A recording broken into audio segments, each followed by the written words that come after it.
I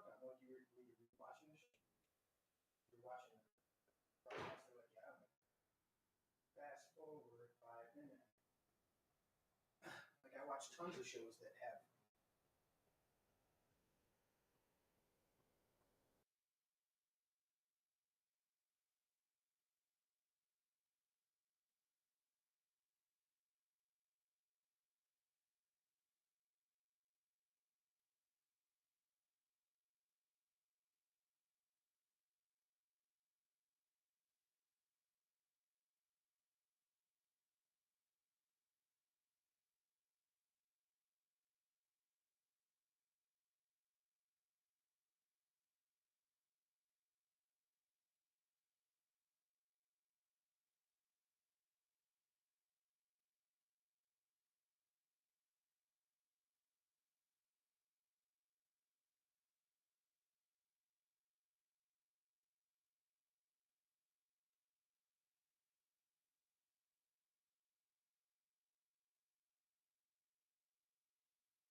And now, live from the Man Cave, Studio B, deep in the heart of constitutional Livingston County, Michigan.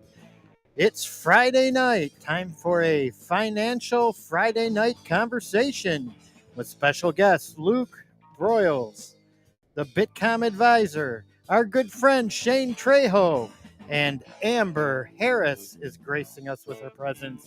Yours truly, Larry Parsons, behind the scene, irritating everybody. Welcome to the show, everybody. Now, let's cut to the boss, Mr. Jeremy Scott Gibbs. Larry's first time at the control booth on the buttons, and I look up to see that it's just my face on this GoPro right here, this shot right here, and I'm going, what the hell, Larry? Yeah, there you So go. I go back to we had to go back to the man cave shot. Now we'll go to the table shot. Let's see how the table. Oh, and the table shot is. I didn't check it before we started. Slightly off. I checked every shot but the table shot, and There we go. Here we're gonna We'll just pull that one up for now. pull that one up for now while I adjust the table shot. There you go. Oh, okay. See? And there we go. That's why we got the big budget here at the show. Of all the podcasts I've been on, it probably does have the biggest budget of them all. Does it? I mean, all the All the high-tech gadgetry, yes. It's we're going on about we're heading towards 5 years, but it's Wow. changed a lot, and I've had a lot of co-hosts. I've had a lot of different people, and so it makes a big difference. Scoot that way just a hair, Shane. I didn't want to zoom out on you guys too much. All right, good. We're here. Financial Friday night. I think I'm going to make it a series. I've got a bunch of guys that have talked to me. They're like, hey, man, you ever want a bunch of my buddies that are into finance and different areas and stuff like that. And I'm like, when you sent me the text, I'm like, dude. And you're like, let's record it. And I'm like, every time we record something, it doesn't quite work out. So I decided we were going to go live, even though it's a Friday and we'll get a whole bunch of people watching and rebroadcast, but it's good. And of course, people are texting me while we're going on because they're used to me being available on a Friday night, but I'm not. So there it is. Anyways, welcome, Luke. First time meeting you, the Bitcoin advisor.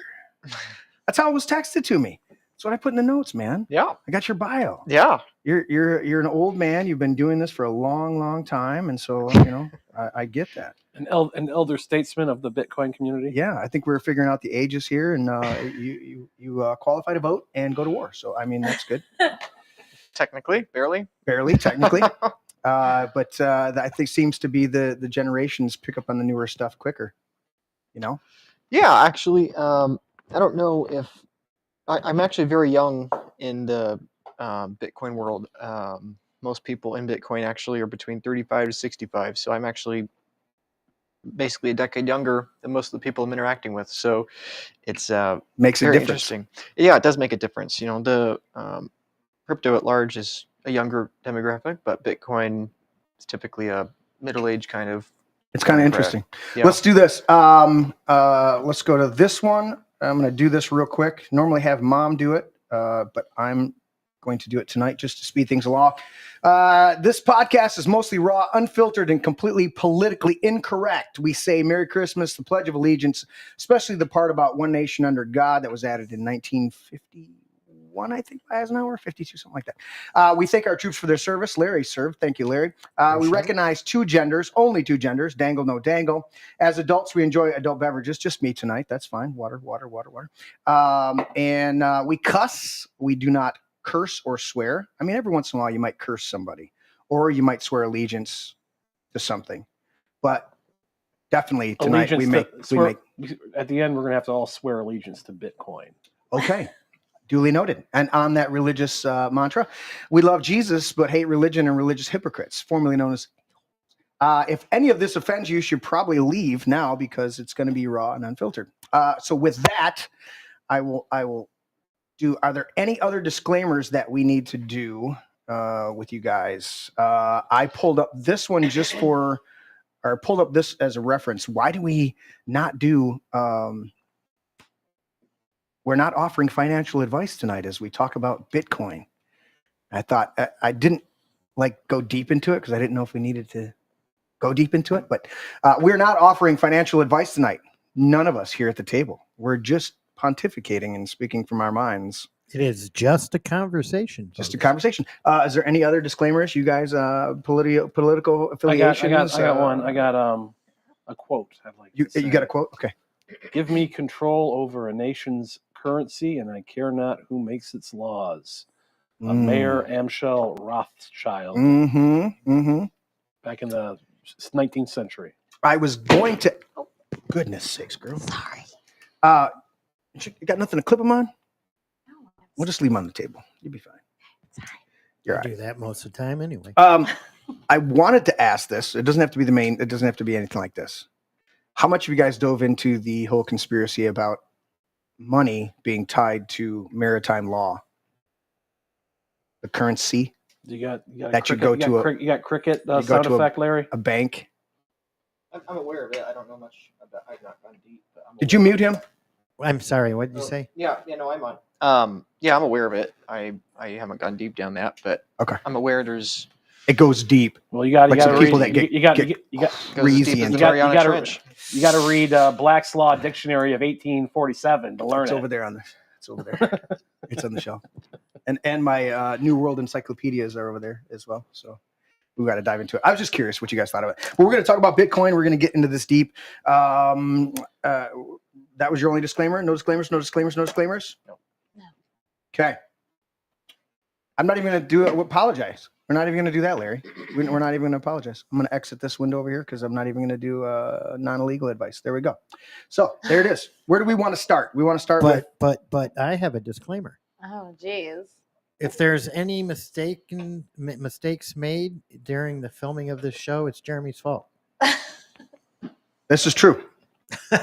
As the leader of the show, it all falls down to me, and I will reprimand Larry for every one of those mistakes later after the show after I take full responsibility. There we go. The buck stops with the chief, so there it is. It's like the Titanic. The captain went down with the ship. Correct. You're just not having fun with those, are you? No. Wrap them around your ears. Yeah, I'll try that. I mean, I did buy a bag of 100 of them for like $20. I actually run them up in my shirt and come up and throw one up to the side. And you don't necessarily have to have both, but you noticed when you weren't on, when your microphone wasn't on, you could tell that you weren't hearing Right, yourself. right. Yeah, that's the main thing. Okay, so we've got the world of Bitcoin. We've got Bitcoin 101. I've got that all pulled up. I know you were going to pull up a couple of things. Where do you guys want to start in this conversation? Oh, before we do that, thanks for dinner. Oh, absolutely. Good old Gus's. Good old Gus's. We had ribs and barbecue chicken, mastacholi, and their breadsticks are phenomenal. Very good, yeah. There, I had to stop. Larry didn't stop. And but I had to they're the same kind of the same company as Highland House, right? stop. I don't know that for sure. I know they're exactly the same as Tomato Brothers. Yes, down Tomato the Brothers, street from us. Highland House, and then Yeah. Are they all this? Yeah, they're all the same. Because I usually go to the Highland House carryout in Okay. Clarkston. Okay. And Gus's is very, very similar to their food. Probably Nice. exactly the same. yeah, I And think they're all very the same good. restaurant. And then Nice. E.G. Nick's in Plymouth is also the same, which is crazy because you don't think that. Yeah, Wow. I know. They're a whole family. Uh, Family. Great family. Let's. Good food making family. Good Republican family, if I can say that. Oh but- my good! I'm not Ooh. on this show. I like Oh, them now. Yeah. They just gotta change the Coke and get rid of the Changed. Pepsi products. Is that? You know what, dude? I'm not into Change your. the Coke. What are you, Zelensky? You're out of here. wrong, You're fired, wrong kind of Coke. dude. He got You fired. got no cards, Zelensky. You got pocket Dude. twos. I got a royal flush. I didn't know if Trump wasn't gonna backhand him. He was, just yeah. like, he's like, what are you talking about? What are you gonna do about it, huh? Because Little guy. it was like if you thought about it. If you guys didn't catch this today, Zelensky got booted from the White House, It was and amazing. it was awesome. But Trump went off on him. It was really a beautiful tag team between Trump and Vance, and Trump went off on him when he made a comment about, "You've got the ocean between you, so it hasn't touched you, but it will touch you soon. You will know that. You will know that." And he goes, "Don't tell us what we're gonna be touched by." He's like, That's when Trump feel a little was prick. pissed. Oh, Yeah. dude. That I set was him off. pissed though because we feel it. We feel the billions of dollars we sent over there. Mhm. You know, we feel it every day. Yeah, we're paying ridiculous amounts of inflation and all the debt that's incurred. We're gonna have to feel the pain from that. And he says we're not gonna feel it. It's a slap in the face of every American. It is, and Wow. and he's a little prick anyway. So I mean, Arrogant douchebag. Yes, literally and quite figuratively. I'm going to give the floor to Amber. This is your first time on the podcast. I did not realize that. I thought you'd snuck on once before. No, I just sneak in here. So have you been here during a broadcast? No, I've been here. But you've been here for multiple parties. Yeah, I've been here for the amazing telethon you guys did. No, it's really great to be on the show. I love watching it. Huge fan. Awesome. Thank you. Now there's our third person, Larry. That tunes in. She said she loves watching the show, so that means I know who our 3 people are now that tune in every week. Yes, especially when Shane's on. Got to keep and hear what he's going to say. Never know what's going to come out of his mouth. Are you texting him while the show is going on? No. You're like, sometimes dude, very don't say angry. that. Sometimes very angry text. I was going to say sometimes, or like put down your phone. Well, Amber is living proof that we have a beautiful audience. Aw, thanks, Larry. You're welcome. That made my night. Of course, Larry. All right, now I'll go to you, Luke. It was just ladies first, nothing personal. Of course. You as our Bitcoin advisor, just tell us a little bit about yourself. Or I should have had Amber tell us a little bit about yourself. Oh, geez, that's a rabbit hole. A little bit about myself. I do politics, mostly in Oakland County, but I've done statewide races. I do consulting. I do, most recently, Bitcoin work in and around education and advocacy. Shane and I do a lot together. We're kind of political partners on a lot of stuff. So normally tailing along with all of his ideas. And so it's great. I'm really fortunate. He kind of grabbed me in all of this. So nice. All right, now Luke, I'll go to you. Sorry, buddy, I made you wait. It's all good. Ladies first. Introduce yourself, and this is obviously your first time on the podcast. Did you guys did I saw the flyer? Did the event happen last night? Was there an event? Yes, there was an event last night. Okay, that was in Clarkston. Okay, cool. We have 3 events. So Luke, introduce yourself, and then let's talk about the events, and then we'll dive into everything. Does that sound good? Perfect. Sure. Okay, so Luke, welcome to the show. What's your deal, bro? Thank you. Well, I born in Indiana, but I've lived in Michigan about 10 years now. Okay. And I work in Bitcoin. I found Bitcoin years ago, not as early as some people might assume, but I found it years ago, and it is now what I do full time. My day-to-day focus is helping people with their Bitcoin, manage it for future generations, Bitcoin estate planning, and long-term wealth management. Basically, you can think of me like a financial advisor. Okay. Essentially, except a very nerdy Bitcoin online digital one. So I work remote. I travel around the world, go to Bitcoin events, conferences, retreats, stuff like that. I make content. Made a few hundred videos about Bitcoin, 100 million views or so across platforms, Twitter, or now X is where I got started. Mm-hmm. Very, very grateful for the Bitcoin community, for people in Bitcoin, and it's what I do. It's what I focus on, and more than anything, I'm thrilled to be here. Thrilled that you invited me, because more than anything, I want people to leave tonight knowing that the Bitcoin nerds are friends and on their side, and it's not a battle, right? We're going to talk probably a lot about the tech. We're going to probably talk a lot about why it's important to get some Bitcoin, but more than anything, I just want people watching, especially that are new, to know that, buy Bitcoin, don't buy Bitcoin, whatever. Learn about it, don't learn about it, whatever. Maybe it's understood, maybe not, but the big thing is that I just want people to better understand that the Bitcoin nerds are on their side, and we're not trying to fight you. Trying to help, and hopefully this will be a useful conversation for them. We come in peace. We come in peace. Oh no, we're not worried. Don't be afraid. To serve man, it's not a cookbook. Right. I think last time I heard "We Come in Peace." That wasn't that on Mars Attacks. Yes, that's it. Yeah, we come in peace. That's it. Okay, so great. That's a good start. We're gonna dive into this. There's a list of questions that I had on here that I want to go through, but at the same time, there's stuff's going to pop up. You talked about how you're helping people manage. That's one of the things that I've always wondered. Once you invest in something, the only way for me, looking at it, the only way to then use something you've invested in is to divest yourself and use a portion of it. Shane had mentioned to me some of the stuff that they do down in El Salvador. Yes. And where they will spend their Bitcoin, but then the one gentleman at the end of the day will buy twice as much or something like that, or buy at least back what he had spent that day. Mike from Lake Satoshi, we'll talk about him later. Okay. But yeah, he said when we were touring some land, seeing some land in El Salvador. What he said was that if he ever pays for something in Bitcoin, like a meal or something to help out the local economy, Mhm. he will make sure to buy that week double whatever he paid for, Right. because you're supposed to hold on to it. And- Right now, using it as a currency isn't practical. Correct. If you're doing that, you're doing it to kind of help, local Okay. areas and places, developing countries. But you really should be holding on to it for dear life right now. Yes. And that's part of my point that I want to get to is understanding that dynamic. Our country was founded on and should still be, maybe we go back to it with Trump, hopefully, a gold-based currency that was only silver and gold and coinage, and not have to have a central, another bank out there. But when you invest in gold, unless you sell that gold, trade it in for something else, either a commodity or another currency that you can then use as you want to buy a table, sometimes you gotta cash that stuff in. So I want to wrap our heads around that a little bit, but you already kind of set the foundation of it. This is more of a, not strictly, but pretty much in the area of investment at this point, and how you're growing it and building it for what eventuality to be able to use it in a currency. For currency, yeah. Yeah, right. but not just a currency, but as also a foundation for an entire economy. Like, I would challenge you to say that I don't want Trump to have a gold-based reserve. I want Trump to have a Bitcoin reserve.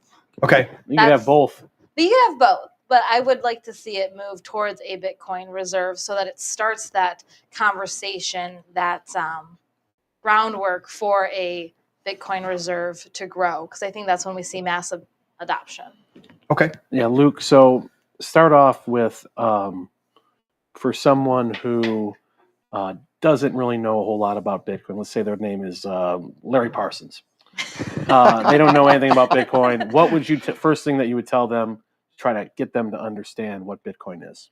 Well, I think if a lot of people that are newer would hear, oh, Trump should have a Bitcoin currency instead of a gold currency, I think that would be pretty hard to defend, because what makes Bitcoin valuable? Like, why even consider a gold, or why consider a gold currency? Why consider a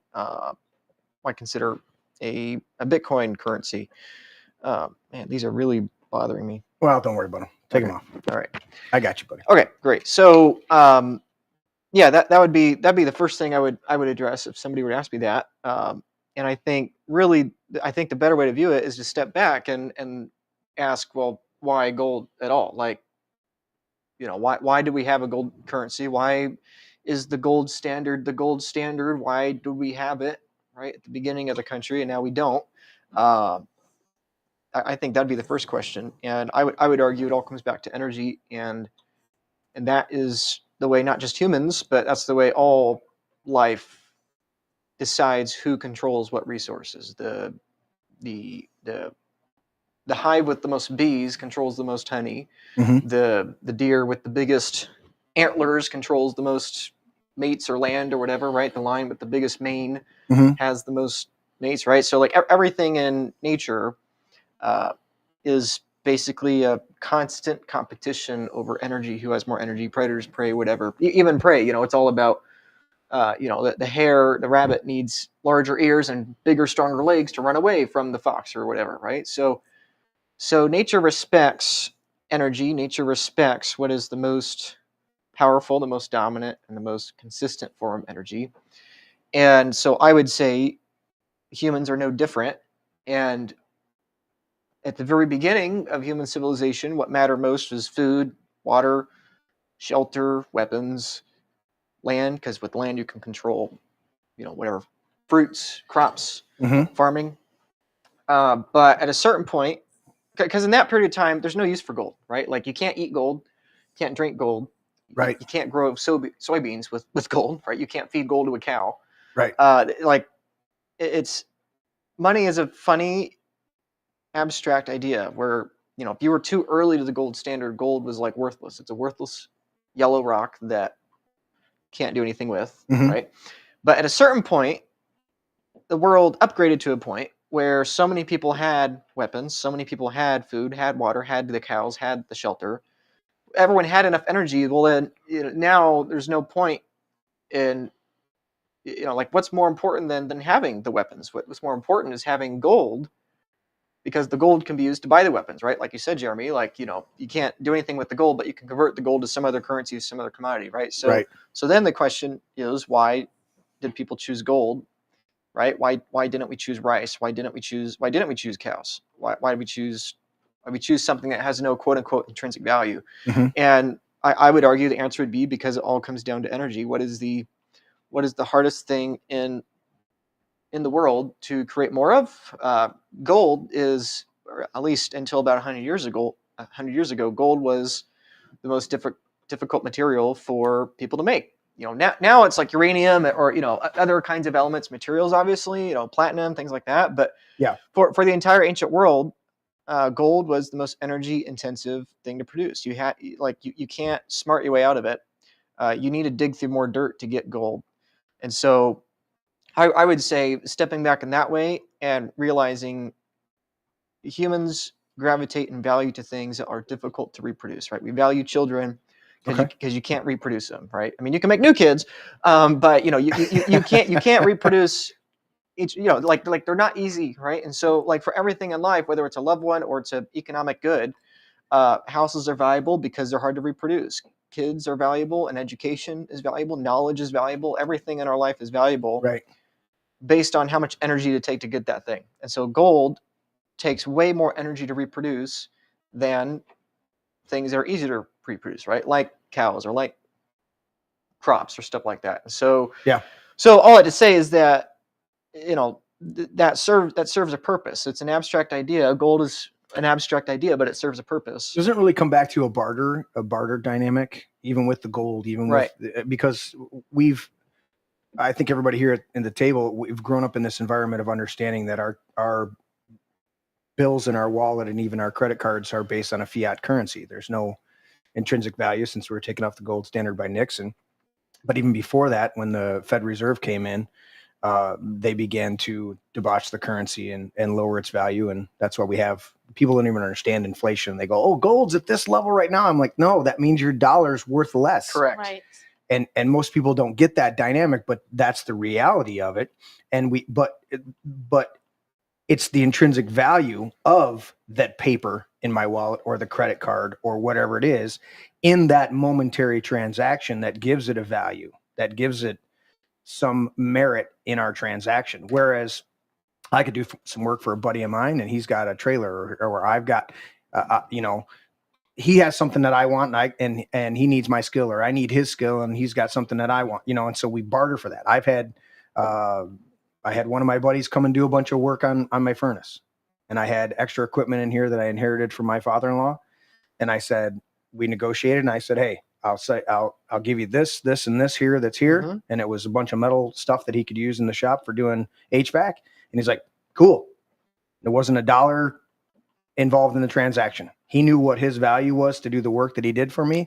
And I knew what the value of the equipment that I was giving him with. We came and we bartered at it, So it comes down to that. And that's how I've had to come at understanding Bitcoin, because at first looking at Bitcoin, there was a lot of,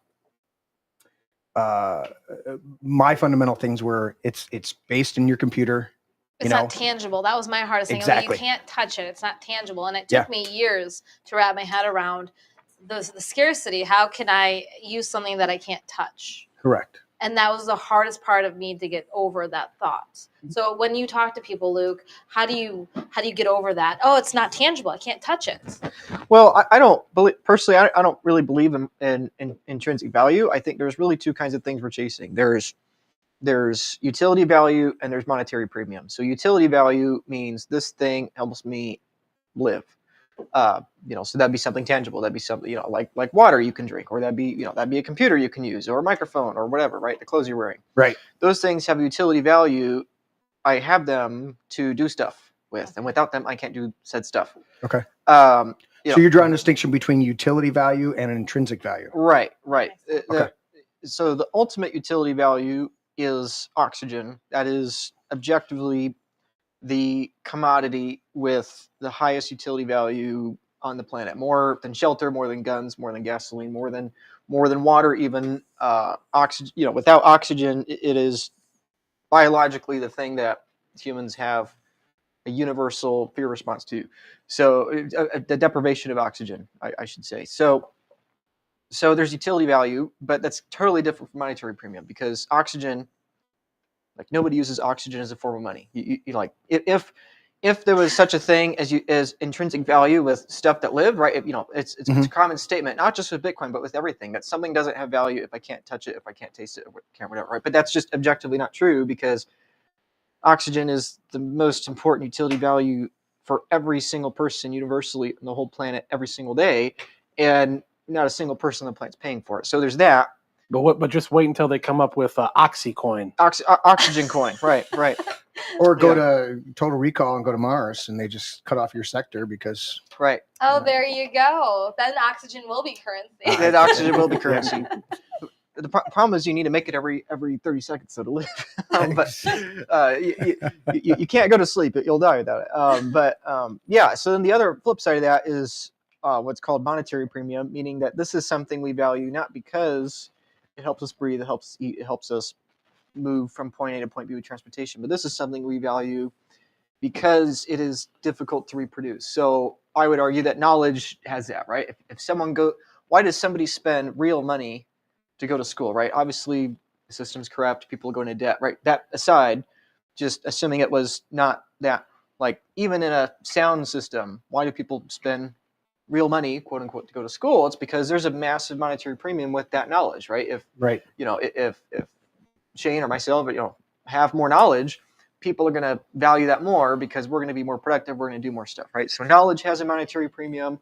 Gold has a monetary premium because literally there's nothing gold can do in my life to improve it from a utility perspective. You Like, can touch gold, though. I literally can't do anything with it. And people will say, oh, well, you can make jewelry with it. But the whole reason we make jewelry with it is because we value it in the first place, right? So gold is monetary premium, just like knowledge, just like other things that are intangible, meaning that we value it not because it helps us live, but because it is difficult to reproduce. And in human society, everything's a competition, just like I was saying earlier. And, it is a act of faith. That's an active, just like an abstract concept that I value this thing because I believe other people in the future will also value it. Why? Because it's the most difficult to reproduce. So, that's why. People don't even consider it. John Jacob Astor built it on furs, fur trade. Initial thing, coming over here to North America and trapping out the beavers and sending the pelts back. That was highly accrued. Well before that, you had with Marco Polo and stuff like that in the 14 and 1500s, you had the spice trade, which we see it in Marco Polo. We see it in movies like Dune or Star Wars. They talk about the spice traders and stuff like that. And we don't have a concept in a modern day for most people without a historical context. If you haven't studied history, you don't really grasp that there were wars fought over spices. There were wars fought over the tulip trade. The West Indies was the first one. The East India Trade company, right? Trading company. Yeah. Right. Trading tea, company. right? Yeah. Well, it was tea. That was huge. But there was a bunch of other things that they were involved in. And it's to your point that whatever we find with a utility value versus an inherent intrinsic value. Now, I do say that gold, silver, platinum, those other things have gone beyond an intrinsic value into a very utilitarian value. There's a ton of gold in that computer. Right. If you take a scrap old computer that seems useless to you, there's a guy that'll take it out there because he's going to melt it down. He's going to get the silver out of it. He's going to get the gold out of it. And it may be small amounts, but I grew up, my grandfather was a federal mine inspector. And before that, he worked in the iron mines in the UP before they shut down. And goes back to great grandpa and all them people that worked in those mines. And my grandfather brings me, I come to his cabinet. I'm a young man and I'm always talking to him. I used to go fishing with him, all this stuff. And I look and there's this big black rock and it's got little flecks. You can see just little sparkly flecks in it. And I'm looking at his rocks and I said, Grandpa, what's the big black one? And he tells me what the name of the rock is. The name escapes me right now, but that's a rock in northern Michigan, if I remember correctly, that there's gold in it. but it's a gold dust. It's not a river gold type of Right. thing or panning. They have to mine out tons and tons and tons of that to get ounces, because they have to Right. smash it. They have to And that's use the energy chemicals he's talking about. to get exactly. And so you think, well, what's the trade-off of the utility value, the intrinsic value, versus what it costs to make it? I mean, we have debacles right now of this whole electric cars and a whole bunch of electric crap, because they go, oh, it's, the electric car, it's saving. Dude, you have to plug into the grid, and it costs like 100 to 200 barrels of oil to get the lithium, to get all the other garbage or all the stuff that you use to make that thing. And then you're going to tell me you're somehow saving it. We know that the wind turbines, Right. they never recoup the cost of making them, but people feel good because they're there. So I'm very intrigued with this utility value versus the intrinsic value, because we're using things throughout society. And I was even thinking about it when you said about going to college, or going to school and getting knowledge. My thought was the experience. Right. What do you get from a cruise? What do you get from going to a sports event? What do you get from going to a concert? Memories. You Experience. only get memories. Right. You might get some pictures that then help you relive the memories, but that's all you take away from it. And people are spending, the Super Bowl tickets were unbelievable. Tens of thousands of Right. dollars. Yeah. Right. That's a form of monetary premium. Like, it's not, you're paying tens of thousands of dollars for 2 hours in a chair, but it's like you're paying that money because there's a certain status externally and memory internally that you're willing to pay that. Correct. You're paying Right. you're paying to boo Taylor Swift. Now that is worth the price of admission. Yeah, exactly. I will say that. Yeah. But so that's a huge dynamic in this. So now, are we ready to bring it into the world of Bitcoin Sure. yet? Or Yeah. Because I want to see how we go from that dynamic of kind of wrapping our head around intrinsic values, utility values. I'm glad you brought that up. I was thinking of the Book of Eli too, and that's one of my favorite movies and my poster over there. Oh yeah. I know that movie. And they're in a society at that point after a nuclear fallout, that he comes into a place of, he's got handy wipes, and he's got a lighter, a Zippo lighter. And I think he had, they were KFC handy wipes, and he had something else, right? And he's bartering with those to get a trickle charge so he can listen to his iPod, this older version of an iPod. And I'm thinking, man, isn't that emblematic of what Right. it's like? If everything fell apart right now, I wouldn't be worried about the gold. I'd be Right. worried about the ammo, Exactly. my freezer, and whatever else that I have that could protect me, protect my family from the hordes that are coming, and so those dynamics come into place. So that makes sense. It's like whatever we place a value on becomes valuable until it Yeah. isn't. Yeah, the best form of money if you're a pessimist is it's not gold, it's bullets. I mean, that's the only form of money. Right. If you're an ultimate pessimist, it's one of the funny things where I talk to people all the time that say, "Oh, I think it's going to crash. Everything's going to crash. Never going to recover. Blah blah blah. I'm going to go buy bonds. I'm going to go buy gold. I'm going to buy whatever." It's just like, doesn't seem very intellectually consistent to me. Doesn't seem practical. No. Right. I think the summary is that history is history, and technological progress is people trying to turn more things from monetary premium, from utility. Sorry, I got that wrong. From monetary premium to utility. What I mean by that is like what you were saying with the spice trade. At a certain time, hundreds of years ago, Mhm. the whole empire was forged by these spices because they had a massive monetary premium. The spices were valuable because they were scarce, because they weren't abundant, and very few people actually could afford the spices. Do you think it was like drugs? Maybe. Do you think the traders came in there and they're like, here, Well, there's opium. try this spice?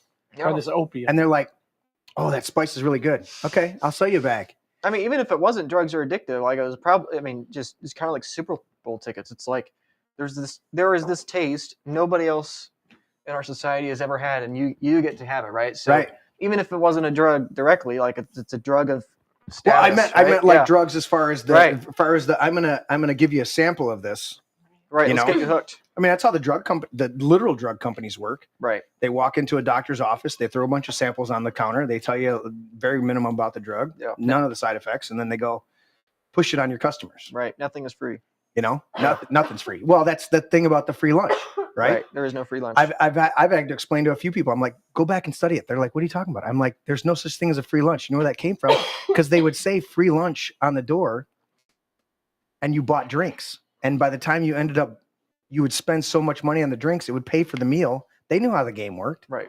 The restaurants weren't losing money. They were banking on you sitting there and drinking. And they would serve you a whole bunch of salty foods so that you're constantly drinking, and you're drinking beer, which is also dehydrating. So you're drinking even more beer, and you don't even realize that you're end up paying 3-4 times as much than you would have paid if you just walked in the meal and got a glass of water. Anyways. Yeah, these pretzels are making me thirsty. Right. Exactly. So this is a huge dynamic that I want people to wrap their head around of intrinsic values, and utility values, because we value things in this world. I was even talking, a couple of my buddies, friend passed away. One of my close buddies, his brother passed away tragically, and he's dealing with the insurance now. Oh, He's dealing with the retirement funds that he's inheriting. And he's like, I'm losing. He goes, if I cash this out, which I want to give to my 2 nephews that are now don't have a dad, I lose half the money instantly to the government. And he's like, this is bullshit. Yeah, that's a good Bitcoin reason. You know what I'm saying? And we're looking at it, and we're thinking about the strategies of how to do this. And the subject of art came up, and we're like, art is completely a intrinsic value. What's the utility? Unless you're going to wrap yourself in the canvas, and when it gets really cold, there's nothing about it that has a value in and of itself that is desirable. Gold, I could put it in that computer. I could put it in I could put platinum or palladium or whatever the hell's in it in a catalytic converter and help it absorb whatever to save the quails or whatever. Anyways, but gold gold is not valued because it can be used in computers. Like gold for that, it wasn't until the last 100 years. Like gold is valuable. There's some, 10-20% utility value, but almost all of it is right. But at the same time, you can't take the Mona Lisa and put it to any utilitarian use. It's only going to stay in the intrinsic category. It's never going to be put over. You might be able to use it in barter.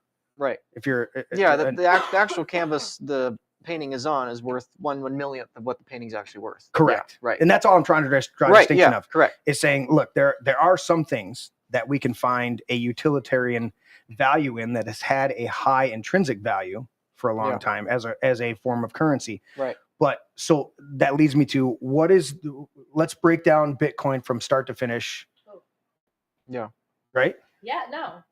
Yeah, so are you okay? You need some cough drops over there? No, we're good. Okay. Sorry, I would, to keep it very summarized, and then we'll go more in depth. The basic summary is that with everything we've said, the goal of technology is convert more things in more industries from monetary premium to utility, right? Less Mona Lisas, more oxygen, right? We want housing not to be unaffordable for everyone, but we want more people to have houses. We want more people to have food. We want more people to have energy. So that, we want less empires with spices, and those will be built. Those will distribute the spices, and then the price of those will trend to zero. And now spices are basically free for anyone in the Western world.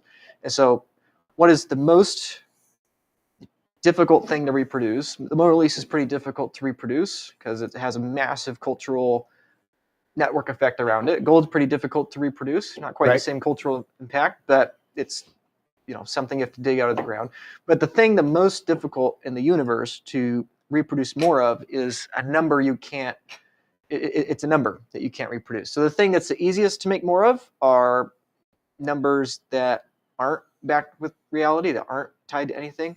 And the most difficult thing to produce is a number that is tied to that. And that's basically fiat money versus Bitcoin, right? Gold is maybe 20% utility, 80% monetary premium. The Mona Lisa is maybe 0.1% utility, the actual canvas, 99.9% monetary premium. Mm-hmm. Fiat money is all monetary premium. There's nothing you can do besides burning it in a campfire or to heat your home. Like there's no utility value to it, but it's a number that you can reproduce more of. And so that's why everything goes up in price in terms of dollars. Bitcoin's a precise opposite, where it's a number that is very difficult to reproduce. essentially impossible to reproduce. And so it's the complete opposite of what dollars do. Everything trends up in dollars indefinitely, every decade, every century. And in Bitcoin, everything trends down in Bitcoin because it's the complete opposite. So if you think about like a bell curve, on this end, you have an accounting system that can increase units freely with no tie to energy. You have everything else in the middle. You got gold, real estate, fine art, silver, copper, whatever. And then on this end, you have another accounting system. But unlike that one, you can't reproduce it, right? You know, even the Mona Lisa, you could theoretically reproduce, right? There's some non-zero percentage. Somebody can do a print of it, like with the different color phases, stuff like that. They can do a takeoff of the Mona Lisa and sell that piece of now a modern take on that old thing. You know, it's the Mona Lisa is the inspiration, so you're still monetizing off of that thing, right? But you can't directly reproduce it. And to break in and why the scarcity, because I'm probably the newest one to Bitcoin out of everybody. You mean at this table or in the world? Other than Larry. Probably at this table. Okay. No, I'm the newest because so I had to like start with Mike Saylor and like his 21 rules to Bitcoin. Okay. And that's when it clicked for me. And I'm sorry to break in here because you have to tell why. Don't be sorry. Yeah. Sorry. So I was listening to Michael Saylor and his 21 rules. And the first rule is those that don't get Bitcoin hate Bitcoin. And I totally related to that. It was something of the sort, right? Okay. They're always going to defend why not Bitcoin. And I was like, okay. But the second rule is you'll never understand Bitcoin fully. Right. And so when I heard those two things together, I'm like, I get it, right? Because I'm trying to understand. I'm trying to wrap my head around it. Okay. I can't understand it, right? Right. Because there's so much to it. And Luke is so good at going into the details about those bell curves. And the scarcity of it is there's only 21 million. Mm-hmm. Only 21 million Bitcoin ever. Right. And I would be like, why? Because it's code. Why can't they be more code? And so that's why. Wasn't that the brilliance of when it was created, right? It's the brilliance of when it was created, but you always think of, but why? Like it's just code. And so that's what was hard for me to understand and wrap my head around. And I listened to Luke and then good podcasts to be like, okay, so why can't we make more Bitcoin code? Go, Luke. Yeah, and you're right that people hate it and don't like it, right? Yeah, and that's well, I don't have to get into that, but really, there's only one Bitcoin. There's not really 21 million Bitcoin. Really, there's like one Bitcoin.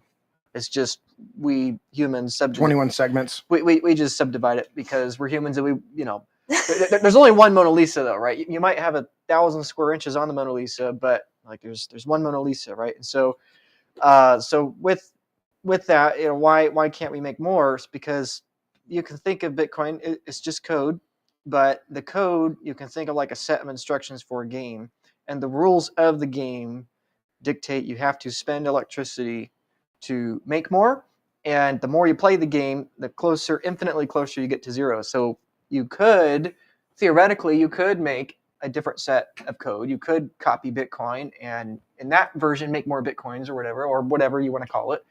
You could do that. Nothing stops you from doing that. Plenty of people actually have done that. I was going to say, isn't that what crypto is? Plenty of other people have done that and tried that. But the difference is that it's like a different set of rules, right? Like, I can make a painting. He can make a painting. Everyone can make a painting. But there's only one Mona Lisa. And if you make a different painting and it's not the Mona Lisa, it only reemphasizes the uniqueness of it, right? So Bitcoin, yes, it's just code, but you can think of it like a set of rules, like a set of instructions, and opting into that set of instructions is inherently agreeing to that there was this cap. And so people are free to go a different direction, but it's not in their economic incentive to do so. It's like investing in a different painting and expecting it to outperform the Mona Lisa. It's just not. There's one Mona Lisa, and yes, you can have this other painting, you can make more, but to participate in the proverbial Mona Lisa is to agree that this is the best painting. That this is the best Bitcoin. Bitcoin is governed by its own users, and its own users are incentivized to want to make their Bitcoin worth more and not less. Mm-hmm. So technically, and he can explain how. There are splits in the code and new versions of Bitcoin that are created. Technically, there could be a change in Bitcoin where more of them are allowed to be created, but that there's virtually no chance of that happening. Right, Can you right. talk a little bit Yeah, about yeah. that? You can make 1 billion Bitcoins if you want. You can make 1 trillion Bitcoins. You can make as many as you want, but the difference is your Bitcoins won't have the same energy behind it, which is called proof of work, which is something probably important to talk about. So Yes. I don't know, Jeremy, if you've told your listeners about this, but you have this little, I don't know what it is, flyer about the show. Mhm. And you said you're going to It's our agenda. It's your agenda, right? And you said you're going to have me sign it at the end. And I don't know if it's on camera, but right off camera, you've got a stack of like, what, 400, 500 of these? It's a Ooh. ream and a half. It's a ream and a half. ream and a half, of, okay. of shows. Right. So you have a ream and a half of those shows stacked up, right? Mhm. And so anybody can make a podcast, but nobody can, because every single one of these pieces of paper in that stack doesn't just represent a piece of paper. There's a signature on it, and it Mhm. represents all the work you put into the show. Every single piece of paper represents, 3-4 hours of work, right? And every single one At has least. a signature. Right, exactly. Yeah. And so, anybody can make another podcast. Anybody can make another show. Anybody can say it's also Jeremy's show. But if that alternate show doesn't have that ream and a half of paper, every single one with the signature from the guest that sat in this chair, Mhm.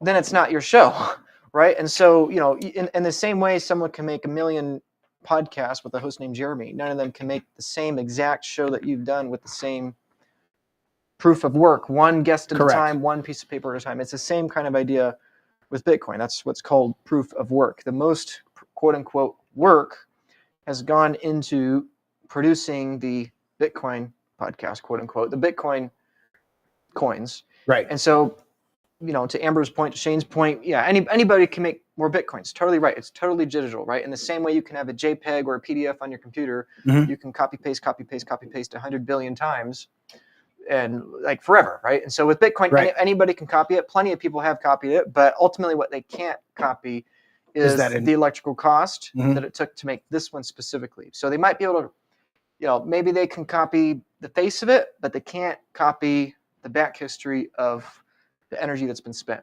And so what's scope of work then? right. So that's a great question. If it's okay, if I can share my screen Yeah. here. Are you ready? Yeah. So in the metaphor here, what is the proverbial, podcast sheet that's being signed here, right? So what we have on the screen is what's called a SHA-256 hash generator. You don't need to know what that means, but what we're seeing here are two boxes. You see this upper box here, right? Mhm. And you see a lower box. What this is, it's cryptography. We don't have to go into cryptography. What you have to understand, though, is that when I type letters into this, you see the bottom, how it's completely random. There's a new set of random string of numbers and letters. Okay. You see that? So I'm putting in, random letters, numbers, characters, any character, doesn't matter. And I'm getting a random Generator. output, right? I'm putting in a different input. Okay. I'm getting an output. You can think of this like a digital coin toss, that I can have an infinite number of random entries. And every single time, even if I do this 100 trillion times a second, I'm going to get a different output at the bottom here.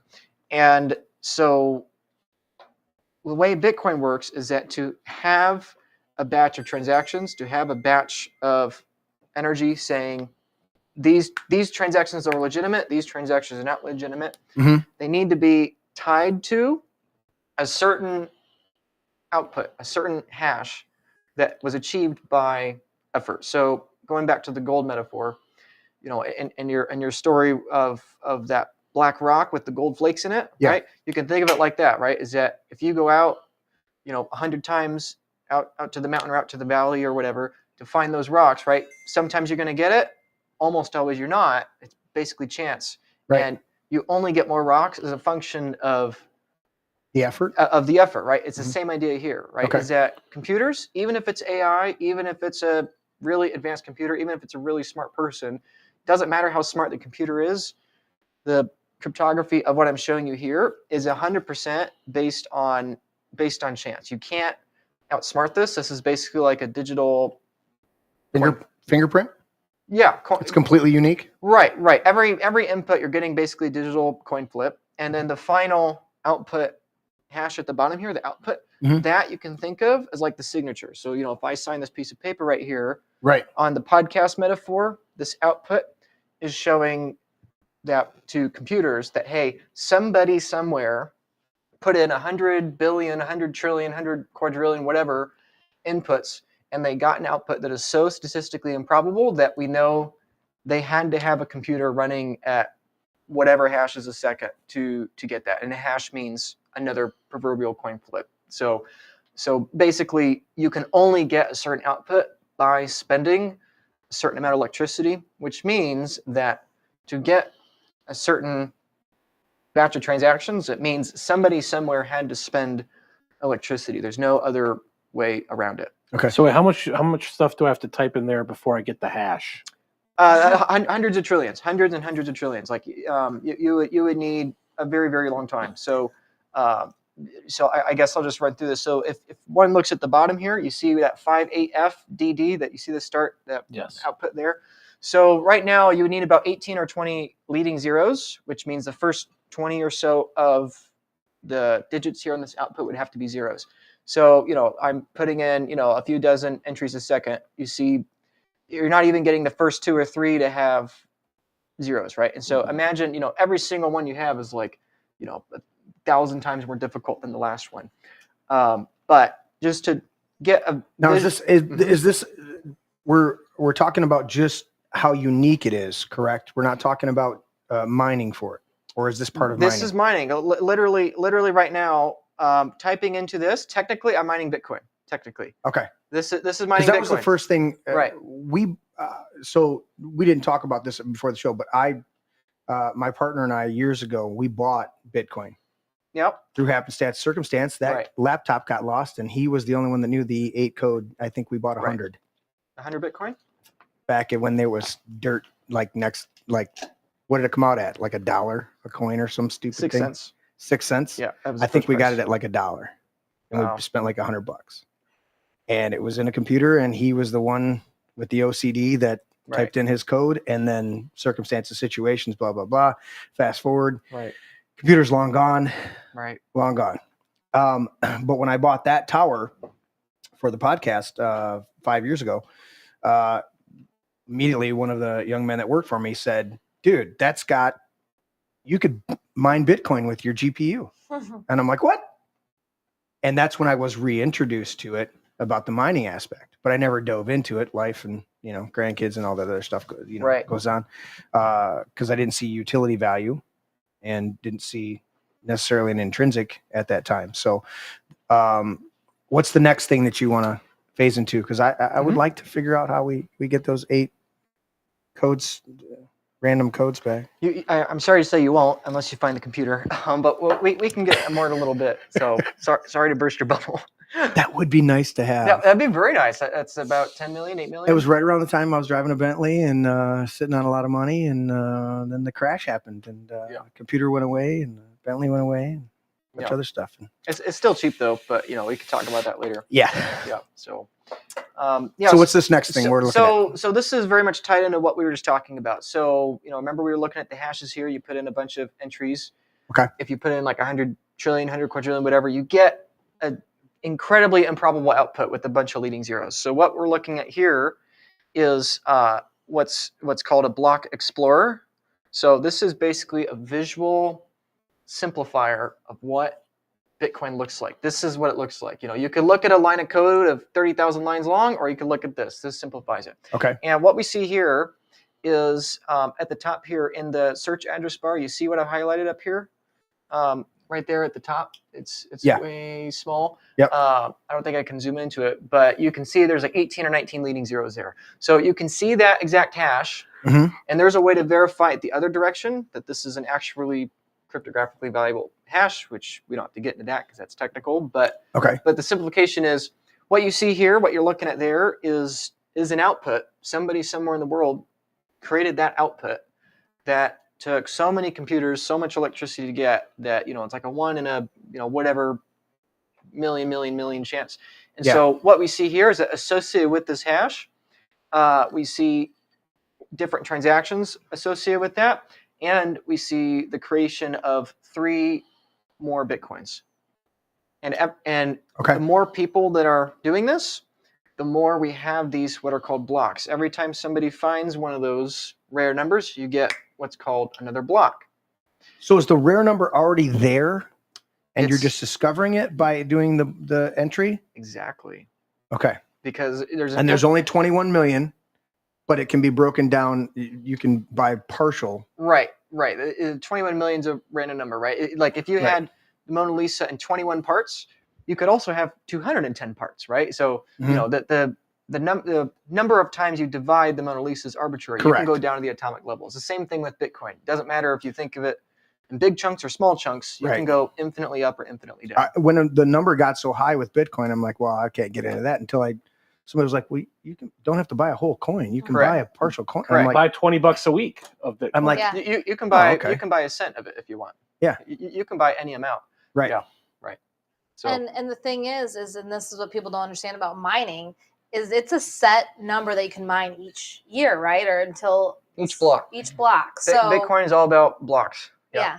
And The so, blockchain and decentralization. Well, Right. exactly. But so people want to get into mining, but we've mined already 19 million coins. 19 and a half, yeah. So you would need a serious amount of computing power and energy Right. to make mining productive at this point. I've seen guys with- that ship has kind of sailed. I've seen guys with stacks where they've got towers like mine with, well, taller than mine, with like 3 or 4 high-end GPUs in them in each tower, and like 10 towers, Mhm. and they're just sitting there watching the screen waiting for something to pop. Right. And I'm That's like, what they're waiting dude. for.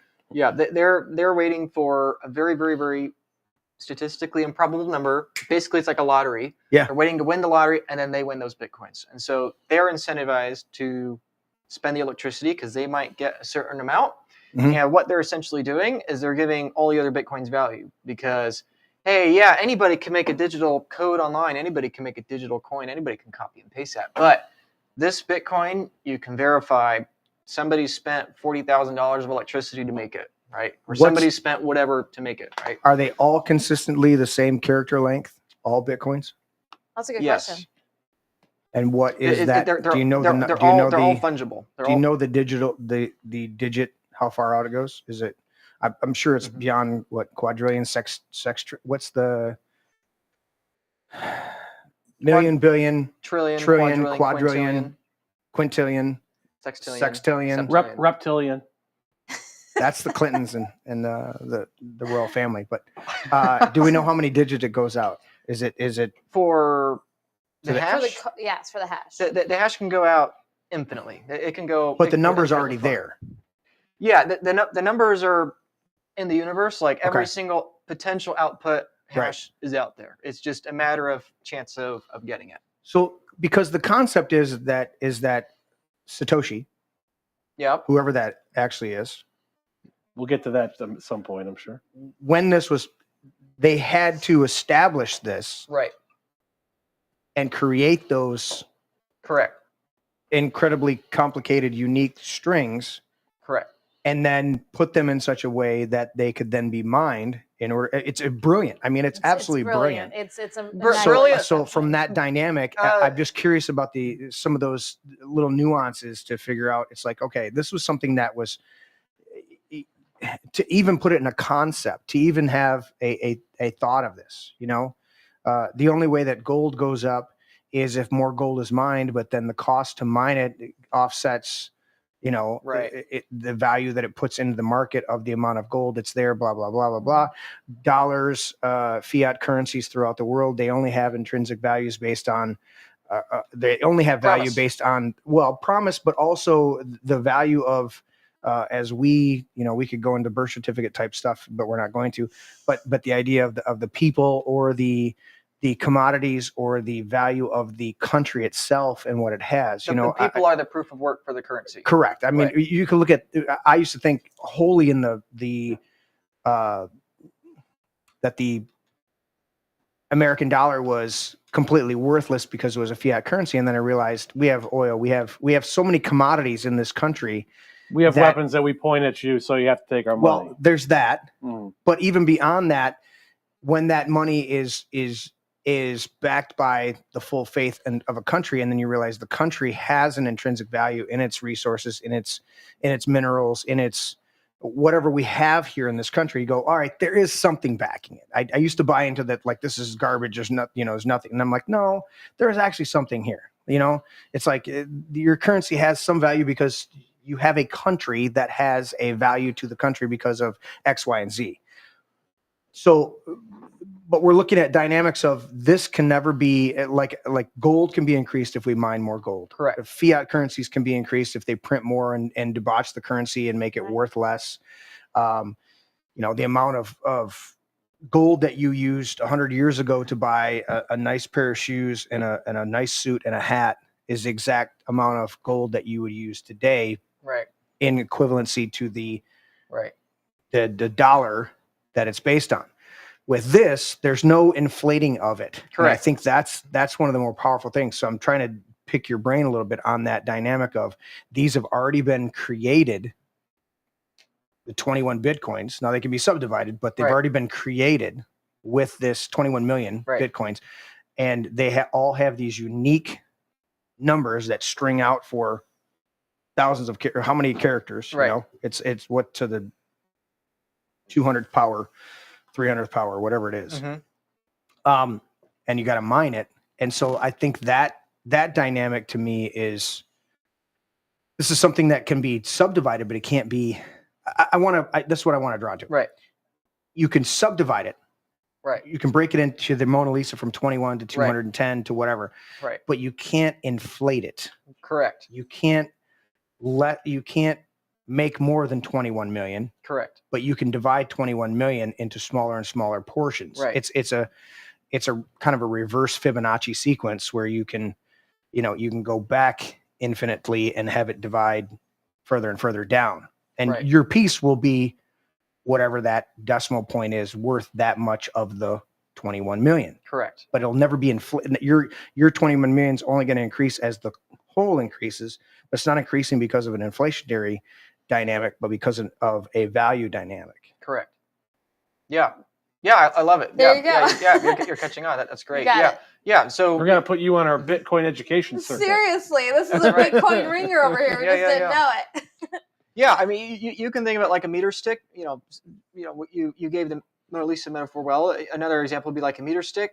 Is that a meter stick's a meter stick, and you can subdivide it infinitely. You can do centimeter, decimeter, millimeter, whatever. It's the same kind of idea with Bitcoin. One can view Bitcoin or any digital token as an attempt to create scarcity, an attempt to create mathematical scarcity. This is a number nobody can reproduce. This is a meter stick nobody can reproduce. This is the Mona Lisa nobody can reproduce. And the one that wins is the one that's the most difficult to reproduce. The one that's most difficult to reproduce is the one that has the most electrical cost behind making it. So could this be the potential? Could Bitcoin potentially, when it moves from an investment dynamic into a transactional dynamic? Right. I'm assuming once we hit that 21 million threshold, that's when it's going to start to. It'll be before then, but yeah. Okay, but could it be the one thing in life, as far as barter systems, all the things we've talked about so far, that would have the reverse dynamic of inflation? Because you could subdivide it down, and so whereas a loaf of bread used to cost me, $1, now it's $10 or whatever. Correct.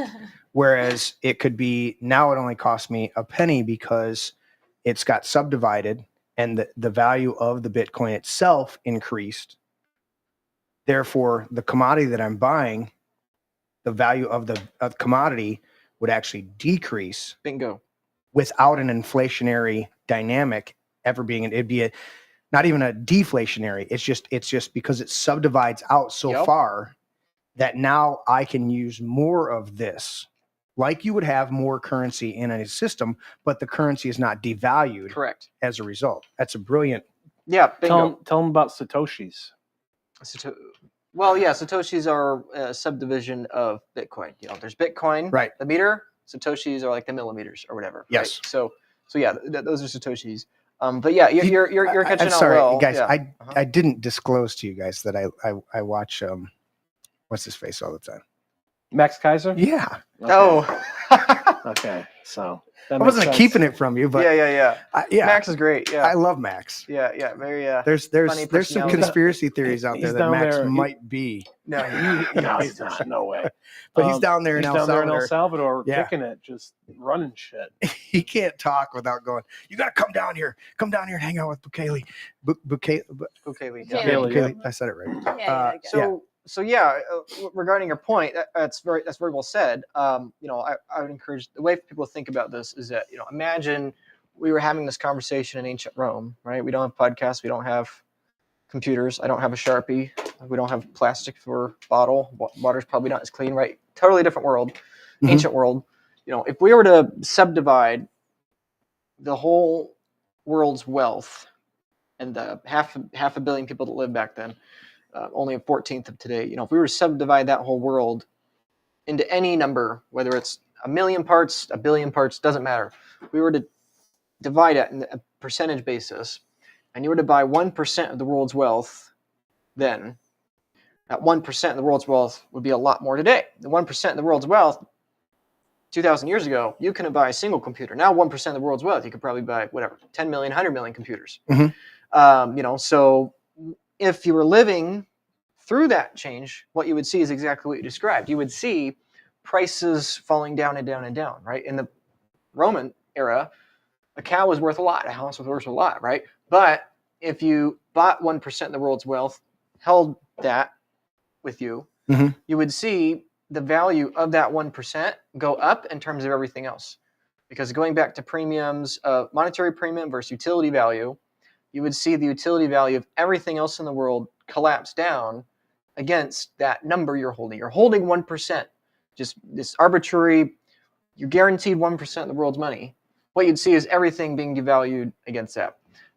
You would see prices falling as you hold that. And that's essentially what Bitcoin's doing. And the opposite of that is fiat, by the way. If you buy 1% of the fiat, but they make more fiat, they're expanding the meter stick. They're expanding the border size of the Mona Lisa. Well, yeah, maybe you had a square inch of the Mona Lisa, but now the Mona Lisa is 10 times bigger. So actually a much smaller percentage of it, right? And that is what fiat is. You're buying a percentage of the fiat today that's becoming a smaller percentage forever. With gold, it's the same thing. And not to offend the gold bugs watching, which maybe there's a couple, but more likely than not. Yeah, more likely than not. How dare you? And that's not to say they're wrong. I mean, they're right. Gold is the least inflationary of, housing is more inflationary, silver is more inflationary, dollars are the most inflationary. But 700 years ago, the world was producing, as an example of my metaphor, the whole world was producing about 7 tons of gold a year, about 700 years ago. Then it was about a dozen, 15, up to 20 tons 100 years ago, 150 years ago or so. And now we're producing 3,600 tons of gold a year. So even though gold prices have literally never been higher in terms of dollars, we're producing more gold every couple days than the entire world did a few centuries ago.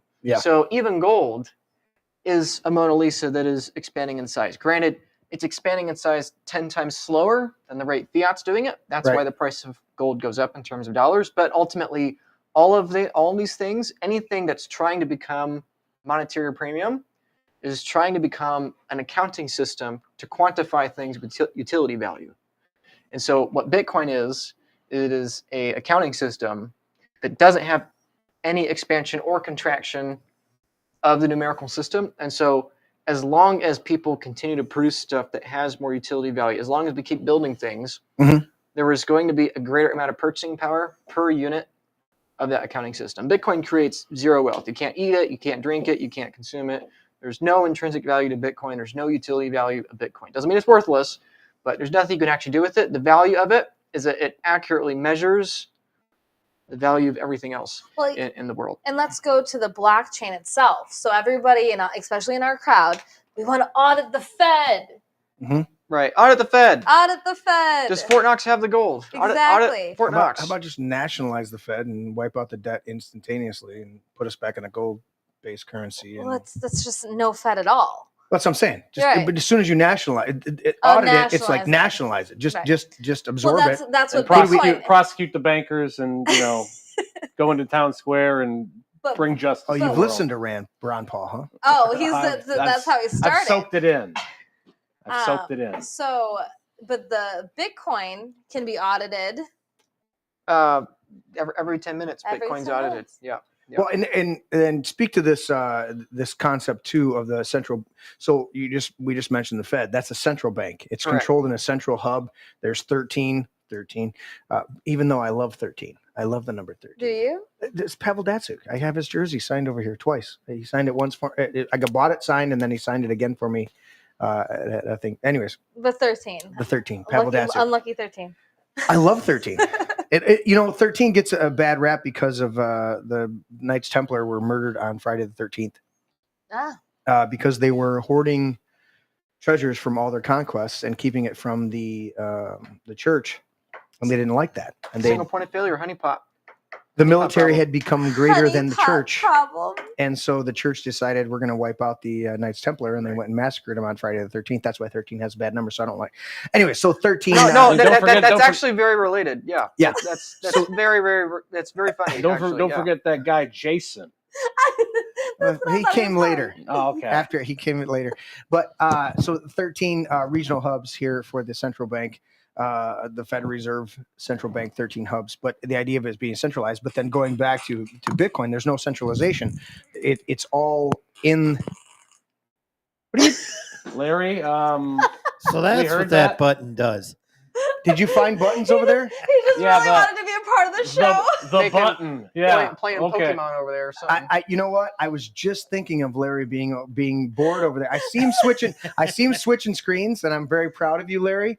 No more fart noises. I don't know what the fuck you're thinking. He got bored. But so going back to this, since Larry rudely interrupted us, and thank God he's over there, so we don't have to feel the full impact of whatever he's spewing. But going back to the centralization. Central bank. In fact, it's you guys. We know this here at the table, but for those of them listening audience who don't know, look up the 10 planks of the Communist Manifesto. One of them is the a central bank, progressive, increasing income tax, a whole bunch of other things. But one of the 10 planks of the Communist Manifesto is a central banking system, Right. controlled by a bureaucracy. Those who sit at desks. Larry just committed suicide. Did you fall down? I don't know Man. what happened, but the chair Somebody just ate a flew truckload of backwards beans. out Oh, here. there's a lever on the side that slips out every once in a while, and you're leaning back on it, and all of a sudden it's like it's locked in, and then he leans back, and all of a sudden it just pops. You're okay, Larry. Yep. I'm You're fine. all right, buddy. Anyways, Bitcoin is decentralized. There's no once it was created. There is no. Correct me if I'm wrong. There is Correct. no centralized control mechanism or central hub. It is in the interwebs, the ether of the internet, Right. and it can be accessed, audited every 10 minutes. 10 minutes? Correct.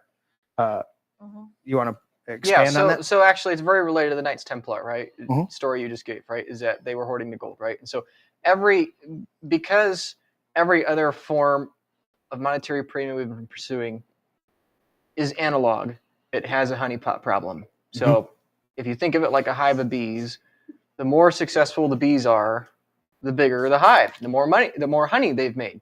And so it's an irony of the success of the bees. The more efficient the bees are at collecting pollen, the greater the incentive for a bear to break in and take the honey, right? So like they're a victim of their own success. Bigger target. Bigger target, right? So with every other form of money in the history of man before Bitcoin, including gold, you have an increasingly large honeypot centralization, like the Mona Lisa, right? Let's say, forget Bitcoin, forget gold, forget the dollar. We're on a global Mona Lisa standard, right? The problem is there's a big honeypot problem with the Mona Lisa. If you have a gun and I have a gun, the guy with the bigger gun is the one that gets all the money in the world, right? The same thing's true with gold. Gold's great, but it's analog in the analog world. And so you have a honeypot problem with gold. The more economically productive you are, the greater the incentive for me to build a bigger gun to point it at you and take all your wealth, right? Same thing with the Communist Manifesto you just described. And with every empire throughout history, I would argue this is a major contributing factor, many factors, but a major contributing factor to those cycles. An empire becomes bigger, more prosperous. They get richer and richer and richer. They create their own currency to represent that wealth, right? We talked about the Dutch earlier with the spice trade. They made their own currency. They had the first central bank in history, the Bank of Amsterdam. Mhm. They made their own currency and they backed that with that economic productivity. But then human incentives, why go to all the work to sail to India to get the spices when we can just make a few more, Dutch guilders, right? And so they did, and it became a honeypot. Especially the British became a big competitor for them. They had 4 or 5 different wars, And the point is that this is, to you bringing up the whole central bank point, and then also jokingly bring up Knights Templar. This is the problem with centralization: is that if the money, Well, I have a strategy, Luke. right? No, you do. That's why you're the host, right? But yeah, that's the ultimate problem with every other form of money in the world, including gold, including the Federal Reserve, is that you have a single point of failure. If there is a single point of failure, it will be exploited. And if it's not exploited today, what you're doing is you're creating an equal and good, right? Let's say Trump was an angel. Let's say he puts angels in charge of the Federal Reserve. Let's say they audit it. Let's say we go back to gold standard. Let's say we do everything perfect. The dollar is now a fully audited, fully moral, fully equal accounting system to represent the world's wealth. Okay, what happens then? What happens, going back to the Roman example, is that, well, then the value of the dollar would go up. Because if we weren't manipulating the accounting system that's dollars, Yes. we'd produce more stuff. Owning 1% of all the dollars represents more stuff. The purchasing power of the dollar goes up. Correct. And if it goes up, right, it's pretty easy to just print a little bit more and spread the difference, right? Like if on the moral accounting system, the value of the dollar were to go up in terms of everything else, well, people won't know the difference if we just keep it the same. So let's just print a few more dollars. So my point is that if you try to force something that has a honeypot problem, that has a single point of failure, if you try to force it to be equal, you build a more prosperous society with more purchasing power, which then becomes a larger honeypot, right? Using the metaphor of the bees, if you have a beehive that's moral and efficient, you create the bigger hive, and therefore it is like undermining your own success. The more moral you are, the more successful you are, and the greater the incentive for corruption, external or internal, to creep in and destroy the whole system that created it. And so that's why we've had hundreds of examples of fiat money and other kinds of money too, that grow and fall in different kinds of cycles, because human incentive, Because they can increase culture or follows decrease the amount in Correct. circulation no matter what's going on. Correct. And so the idea of what if there was a way to have global accounting where no singular individual, group of people, or person with a large gun was able to control that, right? Like, the United States has been the world's superpower since World War II. As much as I have strong distaste and criticism for many evils the country's done since World War II, ultimately, I'm very glad America has been the one with the nuclear bomb and not others. But, the point is that with every other form of money, bigger gun diplomacy is the world standard. What backs the dollar is that you have to penetrate the U.S. Navy to be able to print the dollars, right? So, which is an indirect backing of it. But, the point remains that every other currency is effectively defended by violence, right? In the same way, a lion with a bigger mane, needs to defend their pride, their territory with violence. In the same way, everything else in nature, Bitcoin is a way to have accounting, right, and to have a ledger for wealth without the need of the auditors needing guns. Because it's decentralized and because it can't be inflated. Correct. It can be subdivided, but it can't be manipulated or inflated. Correct. It becomes a superior form of transaction. Here's one kind of something we should have said as a disclaimer earlier, is that all political power is derived from the barrel of a gun. Correct. Mao Zedong. Not wrong. That's why he was successful. So do you think he knew what he was doing? So do you think, based on the model you just explained, which is great, do you think the founding fathers had a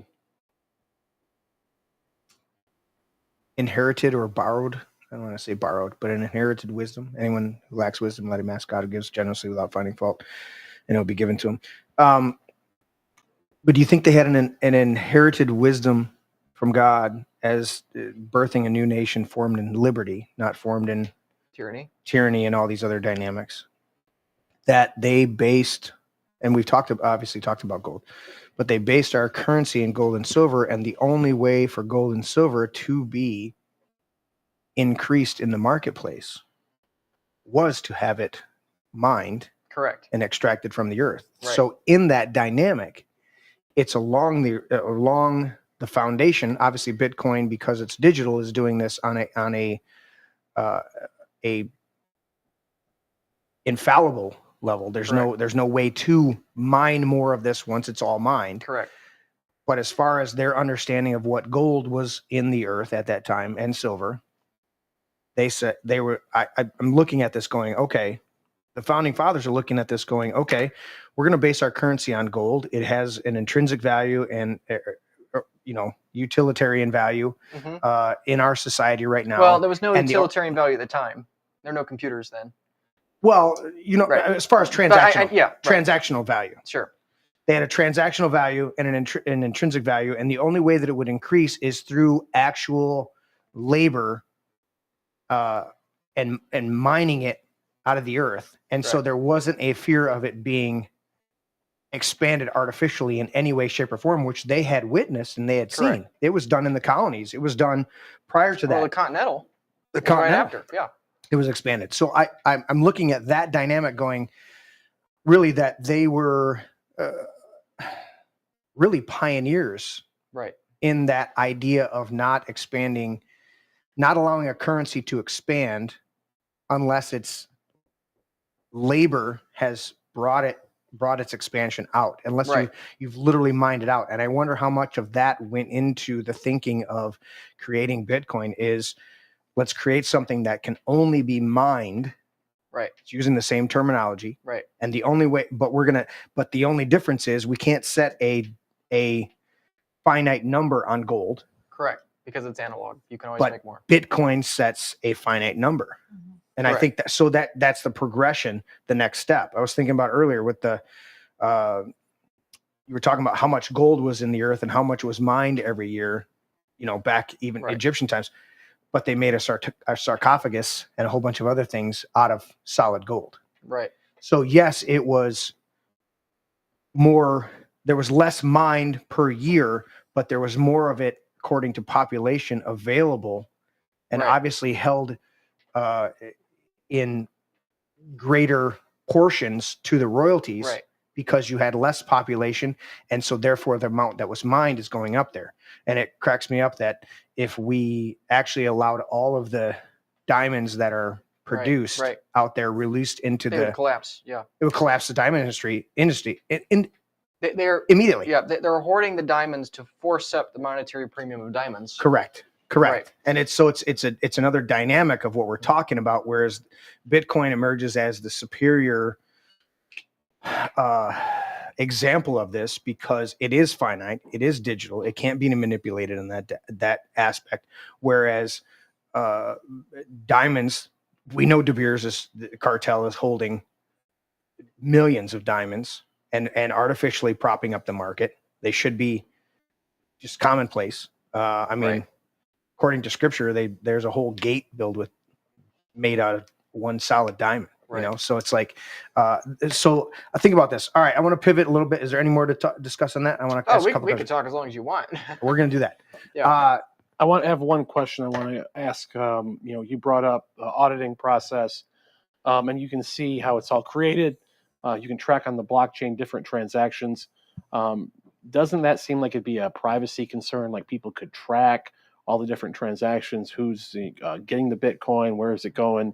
Is that, kind of give people a way to peer in on, against your monetary freedom, or is there a way to make sure that, you can be shielded from being tracked through the blockchain? Yes and no. Every transaction ever is tracked, but people don't know necessarily that was you that made that transaction.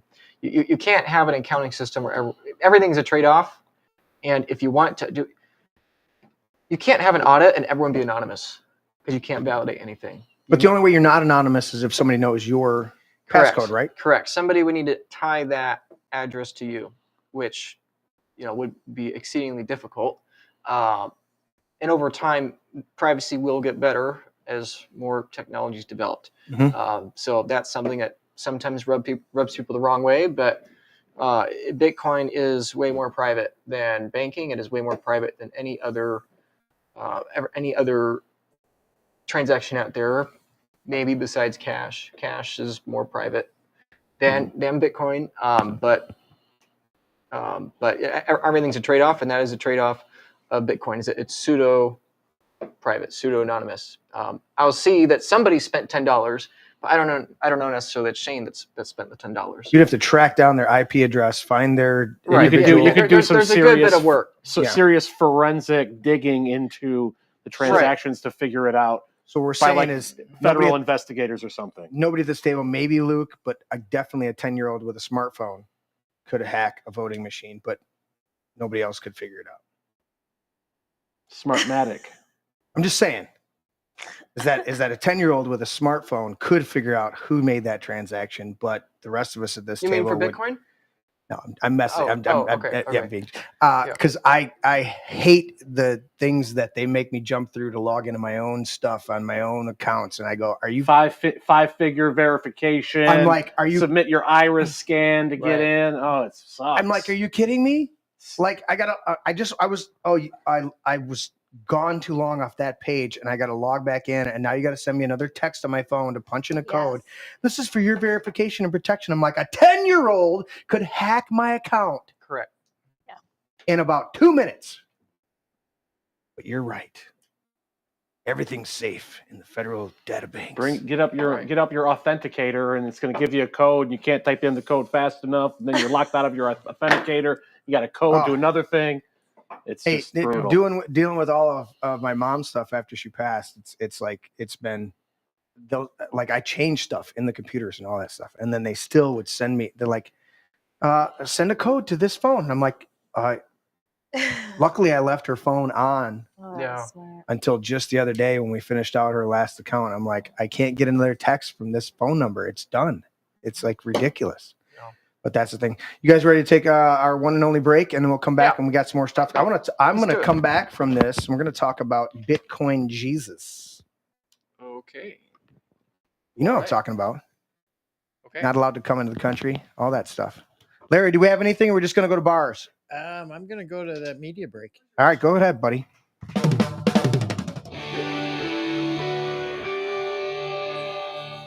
This is my brain.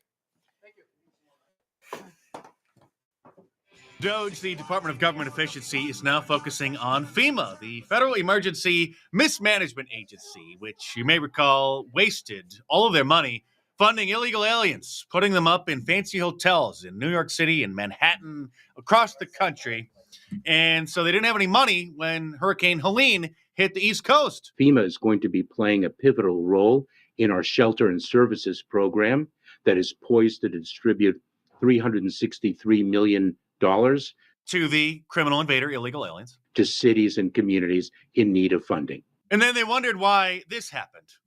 We do not have the funds. FEMA does not have the funds to make it through the season. Of course not, but thank God for DOGE, who, if they haven't already, will soon discover the people responsible for making those payments, and they're going to be fired. Few Americans know that in New York, under the Biden administration, 20% of the hotels in New York City, including in Manhattan, which is ridiculously expensive, were being used to house the criminal invaders. And speaking of criminal invaders, it's long overdue that Ilhan Omar be investigated for the alleged immigration fraud by apparently marrying her brother so that he could get papers to then stay in the United States. The Marxist Democrats and their mouthpieces in the media are increasingly upset about DOGE, obviously, and now the 19-year-old who goes by the handle Big Balls, who's part of the DOGE team, now has a State Department email address since he is a staffer now for a government agency. Good evening. Thanks for joining us. We begin tonight with Musk and Big Balls. Anderson Cooper's favorite topic. Big balls. Big Balls. Big Balls, who work for Elon Musk's so-called Department of Government Efficiency, DOGE. the so-called departments of government efficiency? Sure looks like things are getting an awful more efficient to me. In the one case of the Big Balls kid, a literal teenager. Big Balls online, Big Balls here, that Katie's talking about. A 19-year-old that goes by the username Big Balls. So that would be one way that we could refer to him. Literally every day, these lunatics are getting increasingly unhinged. Here is Democrat Congressman Kwesi Mafum, or however you pronounce this loser's name, from Maryland. This will be a congressional fight, a constitutional fight, a legal fight. In order to stop cutting government waste. That's what they're upset about. And on days like this, a street fight. Yes, we will stand. That's what communists do. They organize useful idiots into angry mobs to threaten and intimidate normal people in whatever country it is they're trying to overthrow because, well, normal people don't want anything to do with the commies. Here is a reverend at a Baptist church in Chattanooga, Tennessee. And in this nation, I'm worried that we are on the verge of bloodshed. Yes, that's why we need to round up and arrest those on the left who are making such ridiculous threats. This is an attempt to take us back to a day that we do not want to go and we will not go. Where the government was efficient and the budget was balanced? Therefore, there will be conflict. I pray that the peace of God will win out and overcome the madness that is attempting to take over this nation. And I will say to you, beloved, no one likes violence, but sometimes violence is necessary. When Elon Musk forces his way into the United States Treasury and threatens to steal your personal information and your Social Security check, there is the possibility of violence. Sometimes the devil will act so ugly that you have no other choice but to get violent. Speaking of the devil, he's standing at that podium right there. I'm going to try my best not to preach. Yeah, sister, you go, girl. I just want to say thank you, because every day that we show up in D.C., we show up for you. We know who we work for. You work for the illegal aliens, but thankfully we're rounding them up and deporting them. We know that we work for the American people. And what we're not going to do is stand around while they pull this bullshit that they trying to pull right now. Okay. Excuse me, you ratchet hoe. We don't use language like that around here. This is why I'm not going to be able to preach, because I probably won't be able to stop cussing. But let me tell y'all something.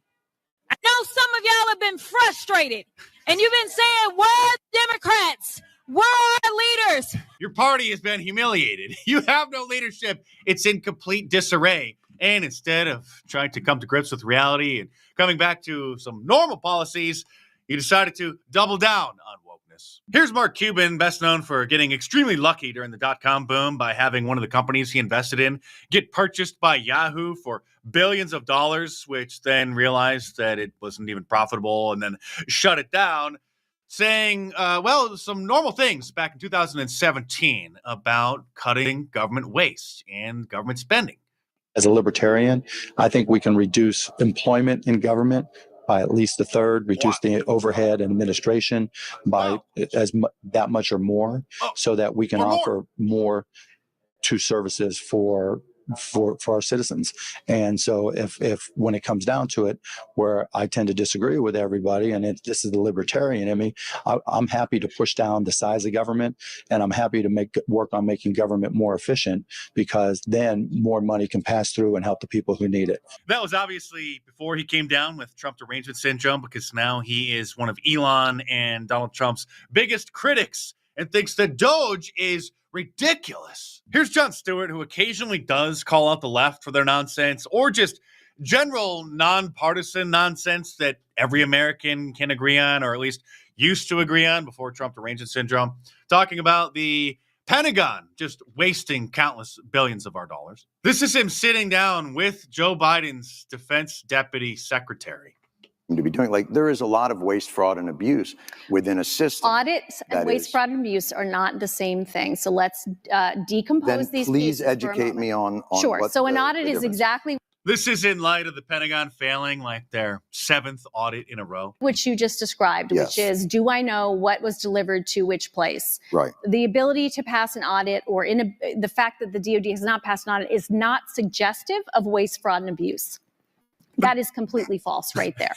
So what is now it's a question of, it's suggestive that we don't have an accurate inventory that we can pull up of what we have where. That is not the same as saying we can't do that because waste, fraud, and abuse has occurred. So in my world, that's waste. How is that waste? If I give you $1 billion and you can't tell me what happened to it, that to me is wasteful. That means you are not responsible. But if you can't tell me where it went, then what am I supposed to think? And now CBS News has an exclusive interview with one of the USAID employees who has been fired for wasting our tax dollars on, well, transgender surgeries for people in third world countries, among other things.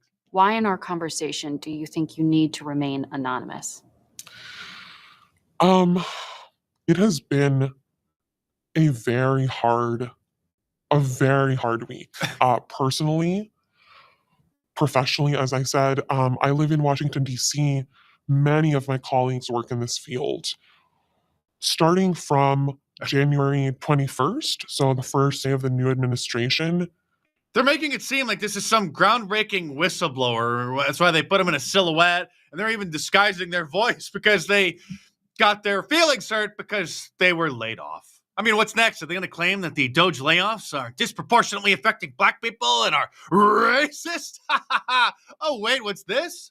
The federal workforce is the largest employer in the nation, and federal data shows that black Americans who have historically found greater equity in the public sector compared to the private sector will disproportionately bear the brunt of Trump's effort to gut the federal workforce. What he means is a bunch of DEI hires are going to be fired.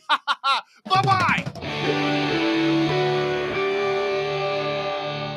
This is my brain. That's funny. We still have the media break from the last time Tim was here, so it's still got the overlays on it. We'll work on that. Sorry. Speaking of Doge, we're just talking about during the break. What's the difference between a currency like Doge or XRP or other Cardano, Theta, Ethereum, whatever other coin. What makes Bitcoin better than those coins? And we talked a little bit about it, but a lot of people are investing in these new coins, thinking that these new coins are the hot new thing, and it's going to overtake Bitcoin, and it's only a matter of time. So, Luke, what would you say in response to people who believe that? So, to kind of go on. Thank you. Got to turn my mic back on. There you go. Break. So it comes back to energy. Gold is the best monetary premium in the analog world. Nothing really beats it. Tin doesn't beat it. Copper doesn't beat it. Copper is hard to make, but it's not nearly as difficult as gold. And that's why copper goes down in terms of gold forever. Same thing with every other mineral, every other material. If we go back to the Mona Lisa example, anybody can make a painting, but you can't put in the energy to Mona Lisa. Or like with your little flyers here that are signed and stacked up there, anybody can make a podcast, but they can't reproduce what you did. And the one that you've done, you have way more energy in it than theirs. So it's like a feedback loop, right? Let's say I started a podcast right now with the same setup. Let's say my stack of paper is 10 thick. Yours is 500, 600 thick or whatever. You could do it on a Tuesday night, like 7 o'clock, just before I start. Right. From like 7 to 8 and be, right. Do your thing. Yeah. And I can say Jeremy's show is old. Your show it's boomer tech. It's old. It's outdated. It's slow. Right. Your show is the Bitcoin of podcasts. Their show is the XRP. The XRP right. of podcasts. Yeah. So to give a visual. Inside joke, we'll fill you in later. So if I can give a visual and share my screen here again. Yeah. Ready? Yeah. Go for it. So what we're looking at here is a chart visualizing what we're talking about. Okay. This line here. Okay. Is the electricity price for Bitcoin. This is what's called the hash rate. So what we were looking at before is a refresher, right? This is hash. Yeah. The more hashes, the more energy, more electricity is being spent for Bitcoin. Okay. So this is the full history. We'll zoom back to the very beginning to kind of give an emphasis of how far this has come. So this is the full history of Bitcoin hashes. You can see how high it is now. This is the very beginning, and you can see this is back in 2010, and 4 to 10 gigahashes. You can see it grows significantly after that. It continues again and again and again to grow by a factor of 10, of 10, of 10. I was going to almost say that it was like a Fibonacci sequence, It's but like I a saw a Fibonacci dip. sequence. This is the beauty of Bitcoin, that no matter how big Bitcoin gets, no matter how much electricity Bitcoin uses, it will never have more Bitcoins. The amount of electricity that Bitcoin's consuming today is trillions of times more than it was consuming 10 years ago, right? It's 100 times more than it was a few years ago, and probably 5 to 10 years from now, it'll be way more electricity than is currently being used, right? So that's the full history. Well, you hearkened it to Lotto. Well, this example helped of the lottery is in the beginning, if you have 1 million people that buy a $1 ticket for $1 million jackpot, then the reality is one of those 1 million people are going to potentially win that jackpot. Versus now you've got 1 million people trying to get in on 10. Yeah. It's not the amount of people trying to get into it now, and the amount available is so much smaller. Therefore, they have to work that much harder to try. When you have all of the 21 million Bitcoins out there, the chances of somebody stumbling on that random number in the beginning are much higher than they are now, because the amount of code that you can put in now we're just getting down to, you said 1.5 million left. It's become more and more rare to find that code because you've already harvested 19.5. But you can't harvest the rest until what, 2140. Yeah. So there's a limited amount now. How many can we harvest So a they're year? only so but that goes to your whole curve, is that as the curve grows in the use of electricity, it also diminishes the amount that's available, causing it to now people are working harder to get to the last ones, and the last ones are moved out further and further for you to have access to. Is that correct? Technically, there's some things not, but the principle's correct. Yes, what you're saying it's true in heart. Okay. That it's more and more expensive, more and more electricity it takes to buy a smaller and smaller amount of Bitcoin. And so if someone, what backs Bitcoin? What is Bitcoin? They can think of Bitcoin like electricity money. Electricity money you can't have in batteries. You can't have it made up. If you want to have electricity money, you need a finite accounting system that's audited and that's true and legitimate. And if you buy 1% of that accounting system, you're buying 1% of electricity consumption. Okay. And so the only way Bitcoin in the future isn't more valuable than it is right now is if people in the future are using less electricity or are building less things. Okay. So all of that, getting back to the XRP and Doge question, because it's very related, I think it's important. So what I have up here, this is a little harder to see, unfortunately, but hopefully people can see it. There's a lot of lines here. There's a purple line, there's a green line, a blue line, and a maybe it may expand it real quick just to see the lines, and then we can draw back. Right. Does that help a bit? There you go. There you There go. we go. Okay. Now you can pull back to see the bigger Right. graph. There you So everyone sees those lines, right? So what we're looking at here is called logarithmic scale. This means that the y-axis of the chart, the vertical axis, goes up by factors of 10. So you see Litecoin in green, you see XRP in purple, you see Ethereum in blue, and you see Dogecoin in yellow, right? So you see all those, they're more or less comparable. Let's change this to linear scale. So back to a more normal chart. You can see that actually this purple one, which is Bitcoin Cash now, is using way more energy than anything else, right? Everything else is at the very bottom here. It's essentially flat, right? So Bitcoin Cash has, 10 times, 100 times, 1,000 times more energy being put in behind it, right? Again, with the metaphor of the pieces of paper. Right. Bitcoin Cash has way more energy behind it, backing it. Now, everything we've seen, right, already Dogecoin, Ethereum, and Litecoin are essentially zero compared to Bitcoin Cash. Okay. But now let's add in Bitcoin, which is going to be the blue line here that we saw earlier. And now nothing else, not even Bitcoin Cash, compares to it. Bitcoin uses thousands of times, millions of times more electricity than everything else because it's a feedback loop. The more energy that gravitates to Bitcoin, the lower the incentive to try everything else because the more people that go to the Mona Lisa to take pictures of the Mona Lisa, it re-emphasizes to every other painting that it doesn't have the tourists going to it, that, yeah, you're not the Mona Lisa. Okay. And so then people continue to flock to it. When people flock to it, people buy it, invest in it, put capital into it, makes the Mona Lisa more Increasing the valuable. demand. You get a bigger sticker value, more people. It's everything trends to one. There's one best sports player. There's one best piece of art. There's one best piece of blend. Right. And when it comes to which digital accounting system has the most energy behind it, Bitcoin's been consistently the winner all the way back in 2010, 2013, and now the gap is so big that literally we are comparing. Think of it like a ship, right? We're comparing a large ship versus a small one.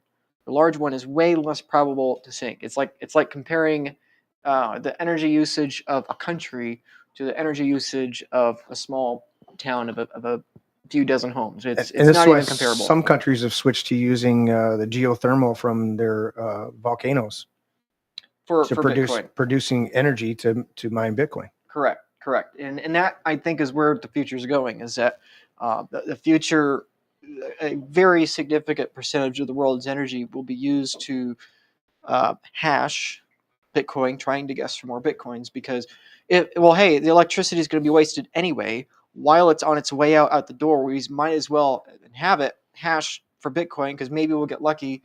And instead of losing $1 million a year to wasted electricity, we'll only lose $500,000 to electricity this year. You think Tesla would have been all over this, and not Tesla, not Elon Musk's company, but actually Nikola Tesla? Do you think Nikola Tesla actually predicted Bitcoin in 1899? Believe it or not. Maybe Nikola Tesla is Satoshi.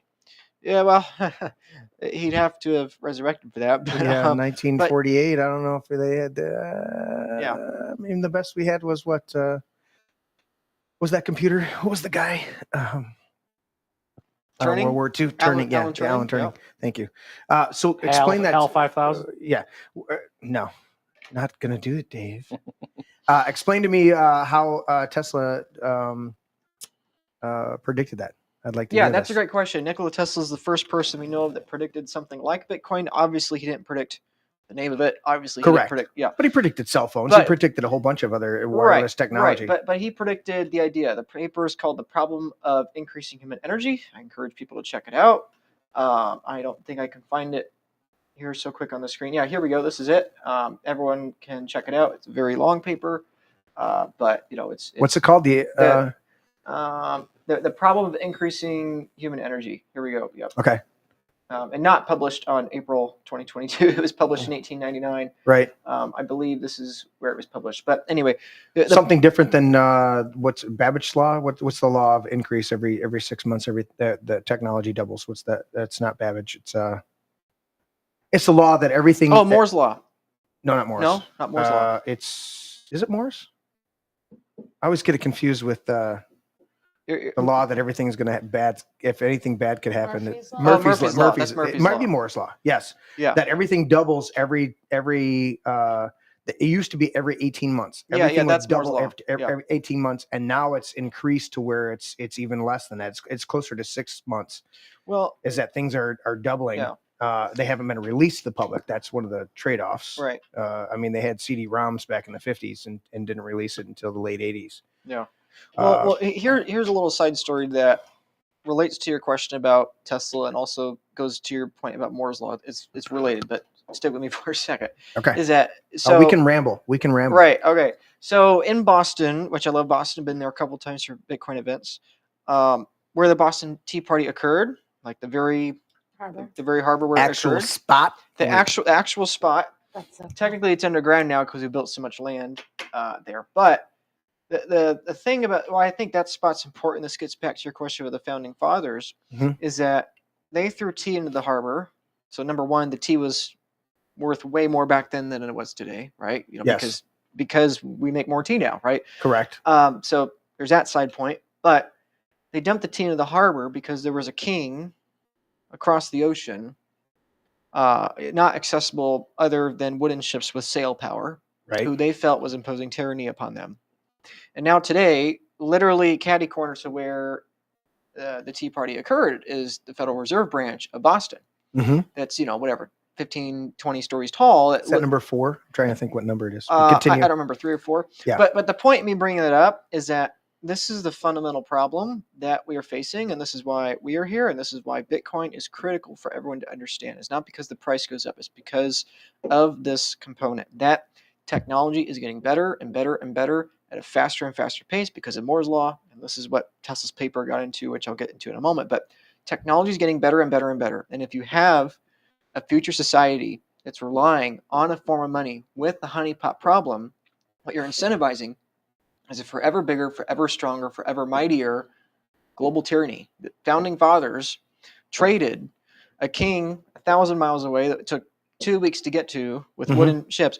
We traded that, not intentionally, but we've now are at the spot where instead of 1,000 miles away, it's 1,000 feet away, and a building far greater than what King George could have ever constructed, where we have nuclear bombs way more powerful than any cannon or any warship of the British Empire. And so my point is that if we just extrapolate that forwards, that's why Bitcoin is so critical, is because in the next 10 years, 20 years, 50 years, we are accelerating towards an ever more technologically powerful future with technology we can't even conceive of yet. And it is a moral, economic, and global imperative that we don't have the global form of money in that future, have a honeypot, or have an analog single point of failure, because if that happens, then it will result in World War III, 4, 5 at a faster and faster Right, pace. because when you run out of money, you run out of resources, you go to war. Right, bigger gun diplomacy. In the future, if we don't have Bitcoin 50 years from now, who controls the world is the person with the biggest AI. Not even AI can hack Bitcoin. Not even AI. Don't push that button, Larry. Sorry. He's playing us off. Don't push that Wrap button. it up, says Larry. Fucking Larry. The AIs are shutting us down. But sorry, just to wrap up, where it gets back to with this paper. This is what Nikola Tesla predicted in 1899. Everything I just described with the Boston Harbor technology, all that. That's the problem that Tesla lays out in this paper.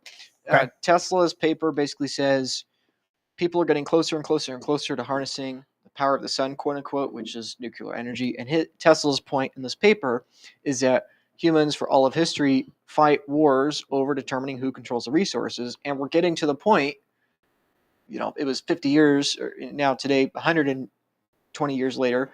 But this is basically predicted, is that technology is going to get so good that it's no longer, let's say, economically viable to go to war. And that, as much as I hate war, that's a really big problem, because then what happens is that the problem boils and boils and boils. There's no escape valve because everyone's afraid to actually go to conflict and duke it out until then it bursts over. And then that's why I think hockey should be worldwide. Right. So basically Bitcoin is digital every once in a while hockey. we just bump into each other and have a little fisticuffs and we're good to go. Right. And that's essentially what Tesla predicted. Yeah.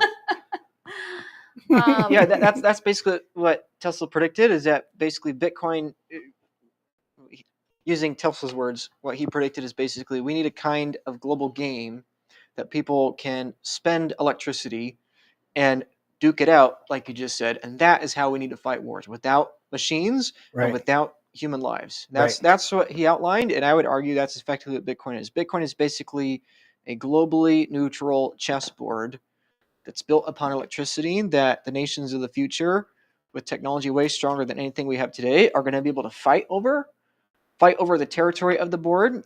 But the way you win in Bitcoin, the way you win the war in Bitcoin, is by building more things that can produce electricity. And that's why we want Greenland.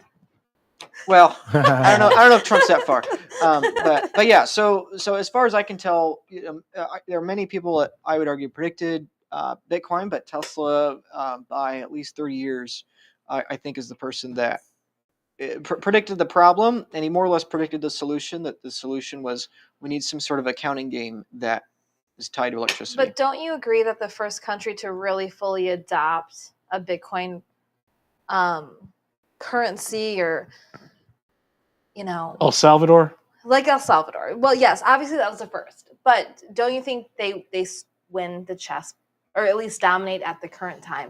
So if the U.S. were to do it, we would be If we know what we're doing. before the yeah. We need a Sure. good stack. We need a good stack of Bitcoin. We need to mine Bitcoin. Well, we have the biggest set of Bitcoin, supposedly. I actually heard today that we have seized the most Bitcoin. Yeah, correct. We have Correct. 250,000 Bitcoin. Yeah. And it's on a spreadsheet. That's what I heard currently. United States is seized? The United States is, not being properly, yeah, no, I wouldn't trust the U.S. with it. No. But it's not enough. It's not. It's not. See, and this is one of the things that with the meeting last night and with other times I'm trying to educate new people to Bitcoin, and where they get offended is they think that people in Bitcoin are trying to get a bailout from the government. Oh, you just want the government to buy Bitcoin to force the price to go up, and that'd be nice, but it's much more about the implications to war. Yeah. For it. Yeah, this is the way you disincentivize warfare. Question on that, slight side, we don't have to go in deep into it. How much is inflation of the dollar and other currencies, even other digital stocks, and I'm going to point that out in just a minute, but how much is inflation affecting the actual price of, because it's always been interesting to me that all currencies are based on something else. They don't have their own. The price of the gold, the price of gold right now is based on the deflation of the dollar. Right. The price of the dollar is based on the petrodollar. The base of the petrodollar goes back to even the British pound or several other currencies. That's why they tried to do the BRICS nations, where they were going to create their own currency, because it would have then deflated the reserve currency, which is the petrodollar. So how much do you think that the inflation of the dollar, as one, we say, what is that, 60, what's it at right now? $84,000 Bitcoin?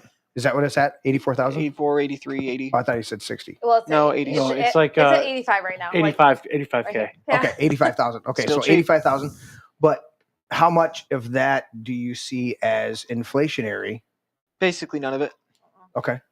But its value that you're calculating is based on a dollar equivalency. So that's what I'm asking. Well, both are true. You can price dollars in terms of Bitcoin, or you can price Bitcoin in terms of dollars. Most people price Bitcoin in terms of dollars, which is not wrong, but I think it's more accurate to price.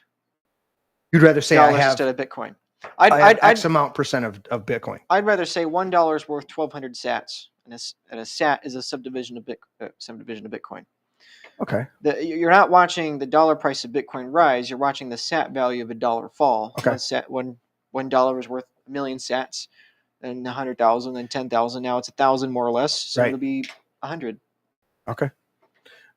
So if we look at going back to Doge, the Doge coin, before we talk about Department of Government Efficiency, because I think that plays in this factor, because they're going to eventually get into the Fed and they're going to deal with that. But looking at Doge or Ethereum or a bunch of these other ones that you pointed out in the graph, doesn't it come down to, if we would educate people as well to go, look, Bitcoin has its value. Mm-hmm. It's over in a different category. If you want to invest in these other digital tokens, yep, look at them as stocks, the same way that you would look at investing in, let me give the big three evil, Pfizer, IBM, and Apple. Okay. If you want to invest in those, then realize that if that company fails, your stock's worth shit. Right. But as long as that company is in business and is making money, being evil, then you can get a dividend off that. Right. Whereas Bitcoin is completely separate from that dynamic of, it's not a stock. Right. And so I think if we look at Doge coin and we look at Ethereum and we look at, what was a couple of the other ones? XRP or Bitcoin Cash. Bitcoin Cash. If we look at those from a stock portfolio dynamic, correct, and as long as we're watching them from those dynamics, they do have an investment value, but buyer beware. You know, just like it, you know, if you're going to trade, I got a buddy that trades in gas futures. Well, when Trump was in office, first term, there were whole tankers sitting idle in the ocean because the amount of petroleum they had in there was worth, it cost more for them to deliver it to market than it would for them Correct. to sell it, because the value, because we were producing our own oil here for that. So for them to deliver it to this country, it costs more money for them to deliver it to this country. I mean, they spend, what is it, 26 gallons of diesel a mile, or is it 260 gallons, whatever a tanker does. A tanker full of oil spends an ungodly amount of oil traveling. And so that we were literally entertained with the idea of buying a tanker. And by buying a tanker, we were absorbing the debt of the tanker, because it would have cost more money to bring it. But if we'd have sat on the tanker in dock somehow, paid the fees, then when the cost of the oil went back up, the barrel of oil went up, we would have made some money.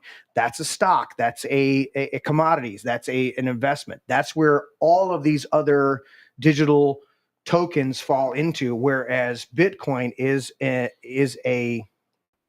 in a category all by itself. Is there anything there's nothing that compares to it, right? No. Other than the analog gold, this is the only digital that compares. In the analog, we've got gold, silver, copper, platinum, uranium, aluminum. Those can be in that analog area. Right. But among the hardcore Bitcoin community, they generally consider every other crypto to be a shit coin. And I'm trying to bring clarity to that, because and then there's somebody had to say all the Correct. shit coins. And I understand that. And though you can pump and dump those projects, whatever, try to make a fast buck, blah blah blah.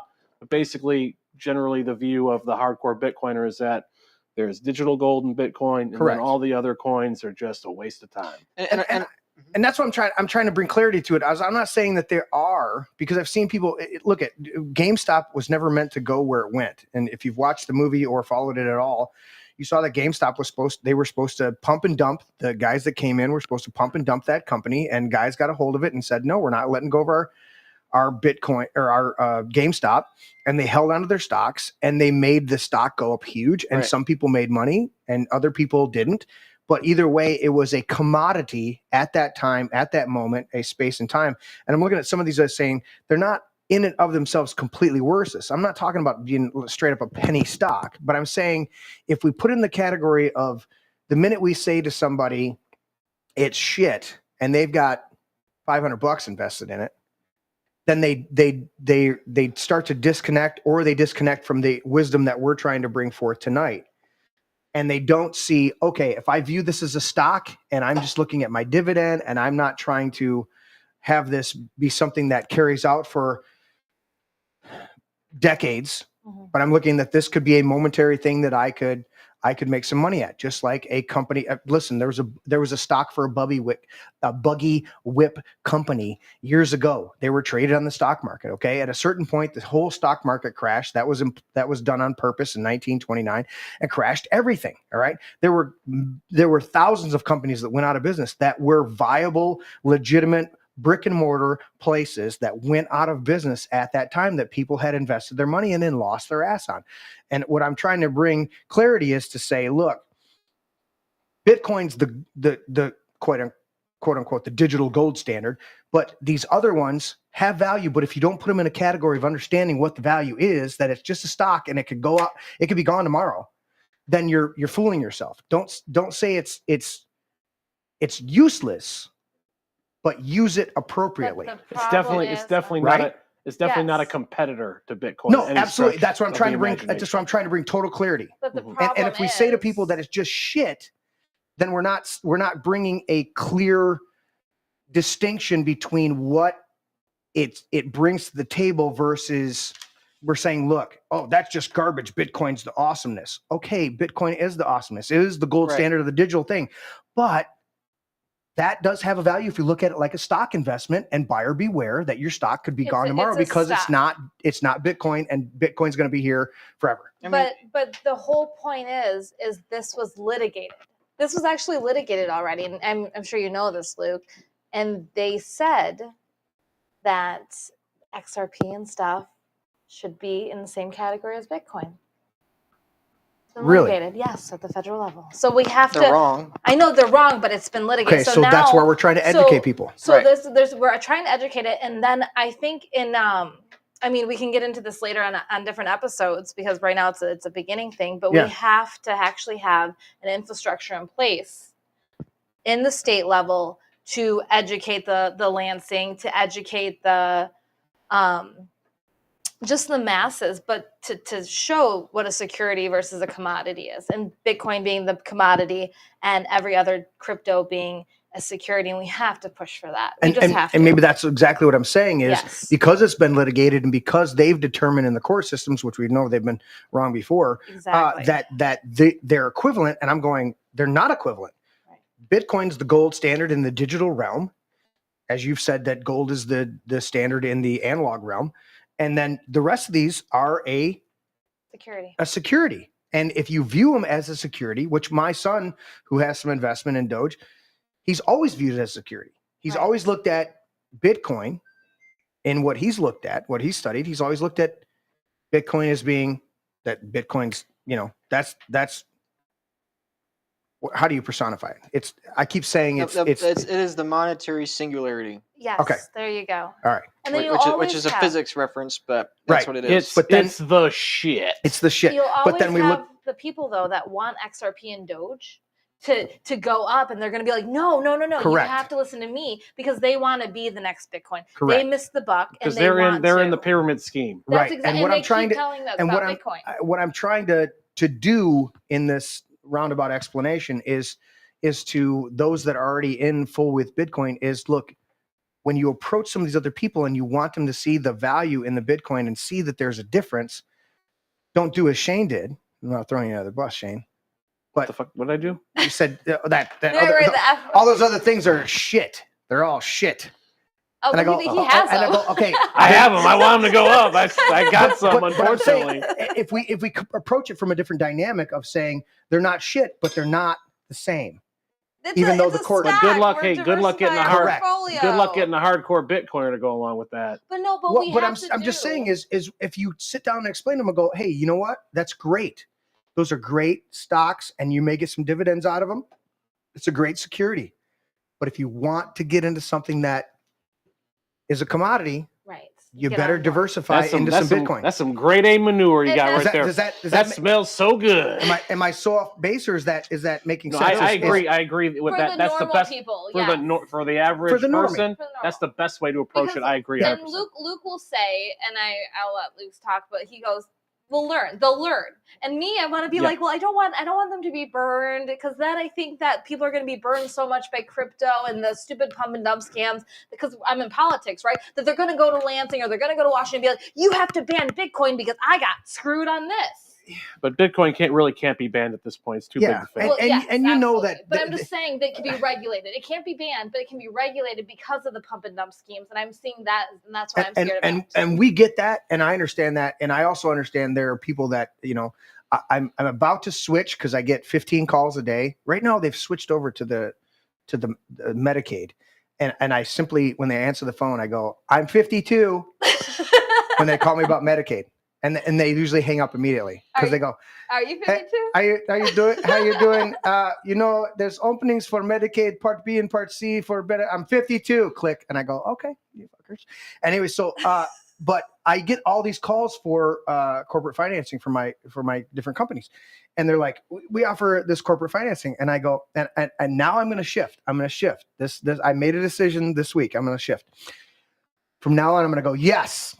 I only need $100,000 immediately because the Nigerian prince told me that if I give him, I've already given him 5. It started out at 5, but there was a problem with customs, and then it was 20,000, and I sent that, and I know if I just give him that, there's 5 million. So all I need is another 100,000 to send to the Nigerian prince, and I'll have my $5 million sent to me. If he's a great, I've talked with him multiple times. He's a great guy. So it's that type of dynamic. We're never going to escape those fucking people. All right. There are people that are bought. Here's another guest disclaimer. Yes. A fool and their money shall soon be parted. Correct. And so there's going to be people that are going to be gullible and all this stuff.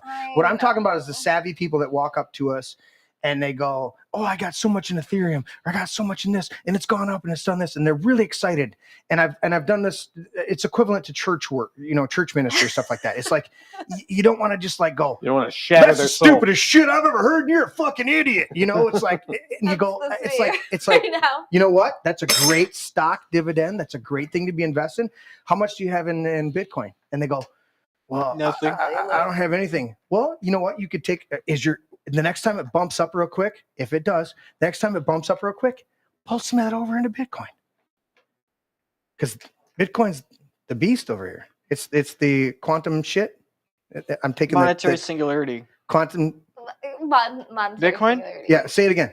Monetary singularity. Monetary singularity and the shit. The shit. So I was combining monetary shit. Monetary singularity and the shit. So, but I'm trying to get people to do this because a lot of people. Go ahead. The problem is that it's wrong. What? Like you can tell them, oh, it's a great security, but it's not. Well, No, I'm not saying it's a great security. I'm just saying it is a security. It's a security for a company that doesn't exist. But Correct. it's a stock, just like So anything else. why would Well, it's why just would like you tell tech- them it's a great security? I'm not telling them it's a great security. I'm telling them what category it's in. I'm not trying to make that thing the predominance. I'm not trying to okay, all right, here's the principle, and I'll try to make it real quick. Paul said in Romans, he said the law said do not covet. And he said, I didn't know what coveting was until the law said do not covet. And the minute the law said don't covet, I coveted everything that I saw. Paraphrasing. Oh, you can look it up. Yeah. The whole idea is when you tell somebody no or they're wrong, they put up a wall to everything you're saying. They Correct. don't put up a wall to the one thing that you Correct. said against. They put up a wall. And what I'm trying to do is just in this moment to say, look, okay, the reason I want to bring in the Doge into these is to go, okay, all right, that thing is not what you think it is. But if you treat it as a stock, as a security, you might be able to do something with it for a little while. But eventually it's going to go away because it's not this. Correct. This over here, though, is a solid investment. This Right. is a commodity. This is something you're going to want to be in. It is a commodity that won't fall. It'll Every other eventually commodity take will over fall. currency. So that's all I'm saying is that eventually every corporation out there will fail. Correct. Every corporation will Every fail. country will Yeah. fail. Everything other than the literal minerals that God placed in the earth, the oxygen and all the other things that we have. Correct. That God has given us, and the digital. Right. And they'll still have value. Oxygen will always have value. Correct. But oxygen still trends to zero against Bitcoin. That's not to say oxygen is worthless. That's to say that Because there's over an abundance. That's to say there's an overabundance. But So Can we talk about, and this is where Luke is really, really good, and I've had the best conversations with him. Can we talk about how it's not too late? So people that are at XRP are like, oh my gosh, I can never afford Bitcoin. Yeah, it's not too late because of why. if people are honest why they're buying XRP, Dogecoin, Bitcoin Cash, or anything else is because they are telling themselves a story they think they were too late. That's essentially all of them. Well, and that's part of the reason I brought up the divisibility at the beginning, because that's what my roadblock was. So continue. So most people will never have a whole Bitcoin. Most people will never have a tenth of a Bitcoin. Most people never have 1% of a Bitcoin. As long as Bitcoin remains decentralized and secure, it will take over everything. What does monetary singularity mean? So a black hole. There's a black hole, right? So keeping it simple, if something goes into the black hole, it can't get out of the black hole, right? That's why it's a black hole. Not even light can escape, right? Okay. That is basically what Bitcoin is. When there's purchasing power that goes into Bitcoin, there's nowhere else to go. Every other form of money, you hold it until there's something better. You hold the oil tanker until you sell it for dollars. You hold the gold until you change it for guilders. You hold the house until you sell it for a different house. With Bitcoin, because it is a perfect accounting system that doesn't have a honeypot, that it does not rely on any country, human institution, or power, it'll just continue to survive, even with better technology, even with AI. And so sometimes people call it the final trade. Other people call it the monetary singularity, comparing it to a comparing it to a black hole. Bitcoin's basically a black hole. And so my point is that a lot of people look at it and they say it's too late because they're measuring it in terms of something they can understand, but Bitcoin is going to measure things we can't yet understand, which is both exciting and terrifying. Do you see Bitcoin getting down from sats to a more granular Yeah, level? yeah, there'll be sats, microsats, millisats, whatever they're called. They'll happen. In fact, they've already happened, but they're not worth, it's too small of a unit right now. That's exciting. See, when you think of it like that to wrap your head around, that's exciting. Yeah, most people will never have more than 50,000 sats, which is about $50. Every $50 you buy, See, that sounds depressing, Luke. it is depressing. Every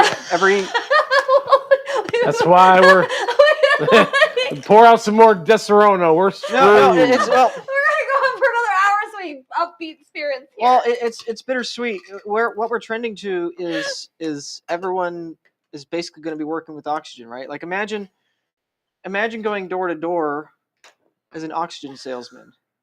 Like you'd be broke. But oxygen, everyone needs oxygen. Yeah, everyone needs oxygen.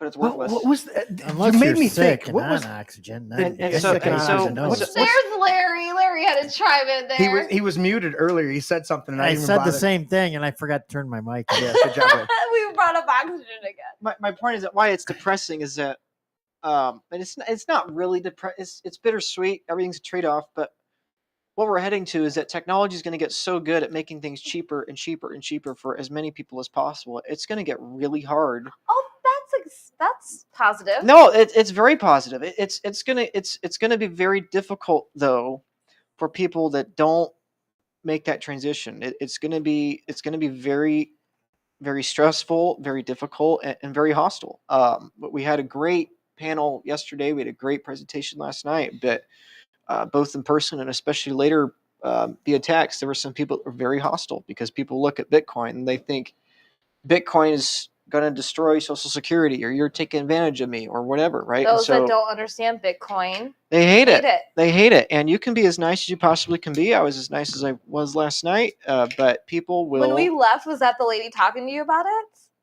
I don't know. Oh. But I got maybe 4 or 5. This was specifically a texts Bitcoin later. conference. No. This was a no. This was a North Oakland Republican club But that was centered around We're the trying topic to of educate Bitcoin. normies. And I'm not making fun of them all. I'm saying it's going to be very stressful. It's like imagine like everyone's income is rapidly trending to zero in terms of Bitcoin. Everyone's assets are rapidly trending to zero against Bitcoin. Everyone's cash flows, everyone's pensions. And it's like everyone is fully allocated to horses and carriages and saying the horse will be here forever because it's been here for 3,000 years. And the locomotive and the car are good things. It's good for people. But there are going to be a lot of people, in fact, the majority of people that are fully invested in the horse era, it's going to be a very stressful time. So I kind of want a horse right now. I'm not gonna lie. Like, you know. well, that'd be cool. Can you but buy it with a Bitcoin? I mean, I probably could find somebody that would sell me a horse for a Bitcoin. a horse is a negative economic burden, though. It's not a. But yeah. what if? What if it's a breeder? Or what if they really like the way we were trending with cars? They wanted us to be all public transit, and I wasn't gonna do that. I would buy a horse. Yeah. I mean, I'm not even joking. keeping though. my It's not scooter. even I love nothing it. funny. I Like, love I would buy a farm. I want You to can name the horse Scooter. I'm gonna ride Scooter to work. Hey Shane, you mentioned the North Oakland Republican Club. Isn't Steve Perry a member there? Yes, he is. He was there. So. The real Steve Perry. Yes. Yes. Yes. Yes, he was there. He's an He was awesome there. He guy. was one of the ones who like, Are you you bringing damn up something? Bitcoiners. Yes, he was. Hold I on, keep Larry. trying to get him to come here and sing with Jeremy. Think so? Yeah, hit those high notes. Pause for a second, Rag guys. dog. Okay. We're down. I'm checking. Oh, No, we're still live. Okay. sweet. We're still live. Yeah, it's part of the studio thing over there.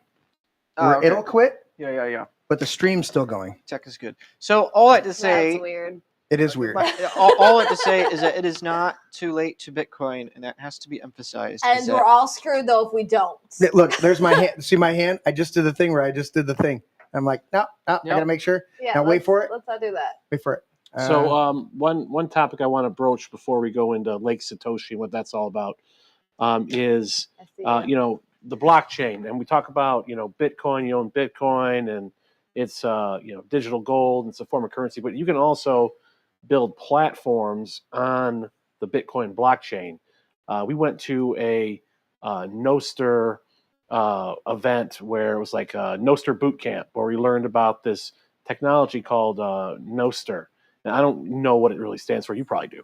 But it is basically a protocol that's built in the Bitcoin blockchain that allows people to send content to and from each other, and it can't be censored really under any circumstances. Okay. So not only is money being transferred through the blockchain, you can build new protocols on this blockchain to build freedom and spread freedom and evade censorship. Okay. And do all kinds of other things that we can't even think of yet off of the Bitcoin blockchain. So can you speak a little bit to that?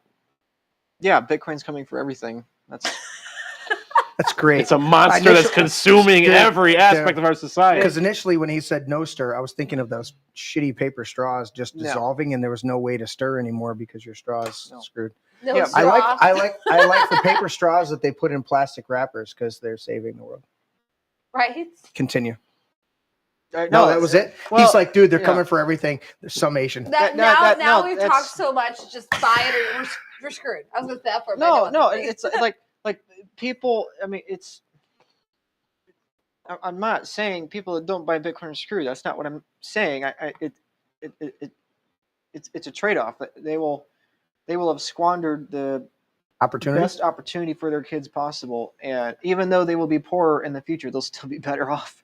The poorest person today is way richer than the richest person 100 years ago. So Isn't it amazing? We sit here in a country where being poor is 3 cell phones, 2 microwave, big screen TV. That's poor. People today that don't buy Bitcoin because they're too distracted buying fine art or Dogecoin or whatever are going to become poorer, but they'll still be living a better life in the future than they are today, which is like, it's a crazy thing. Right. But I really believe that. And it's all about the rate at which you get there. Dogecoin probably will trend to zero slower than the dollar, but it will still trend to zero against Bitcoin.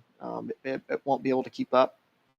And every 50,000 sats, roughly $50.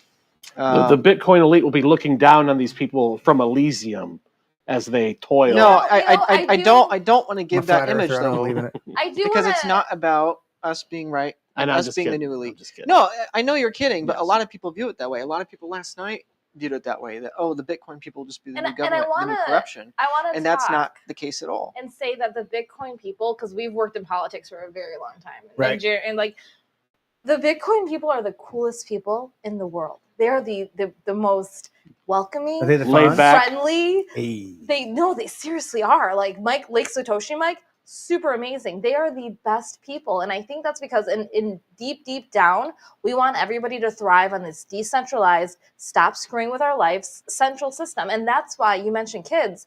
I was telling somebody last night, they're like, why'd you get into it? I said, because I got into politics for my kids. There's nothing I can do in the political realm ever to fix anything. And that's what I've learned in 4 years. Like, screw that. But in Bitcoin, I can protect the assets for my kids. And it's always been about my kids. Always. 100% I've been in this for 4 years because of them. And that is why I found this space so refreshing, is because I can, when the rapture comes, know that my kids, well, not the rapture, but whatever's going to come, will be okay in some form with whatever's going to come. And that's what I'm trying to bring out on a bunch of these subjects is, and that's what I'm going to point out here, is I'm trying to bring out this idea that what Bitcoin embodies is a lot of very intrinsic foundational concepts that we need to get back to. Decentralized, having things that have a value beyond somebody else's appreciation of it. That you can have a small portion of it and still have a stake in it. That's what I'm trying to draw. And it's not exclusionary either. I mean, correct. You can go on River, you can go on Coinbase, you can buy it right now as much as your heart content. Right. So it's not like, this is like a new cabal, a new government. No, this is something that we're rolling out the red carpet. We're inviting you to ditch the fake fiat system and come into this new paradigm and be part of it. It's an open community. It's not something exclusionary, Correct. like a cabal or a government. Well, let me point this one out, and this is interesting. So looking at this, and you've said it multiple times, Luke, during the conversation tonight, that if the phrase is that if people that don't have Bitcoin, they don't like it or they hate it, right? So this is out of 1 Corinthians, something I've studied for a long time. These are things we speak not in words which man's wisdom teaches, but in words the Holy Spirit teaches, comparing spiritual things with spiritual.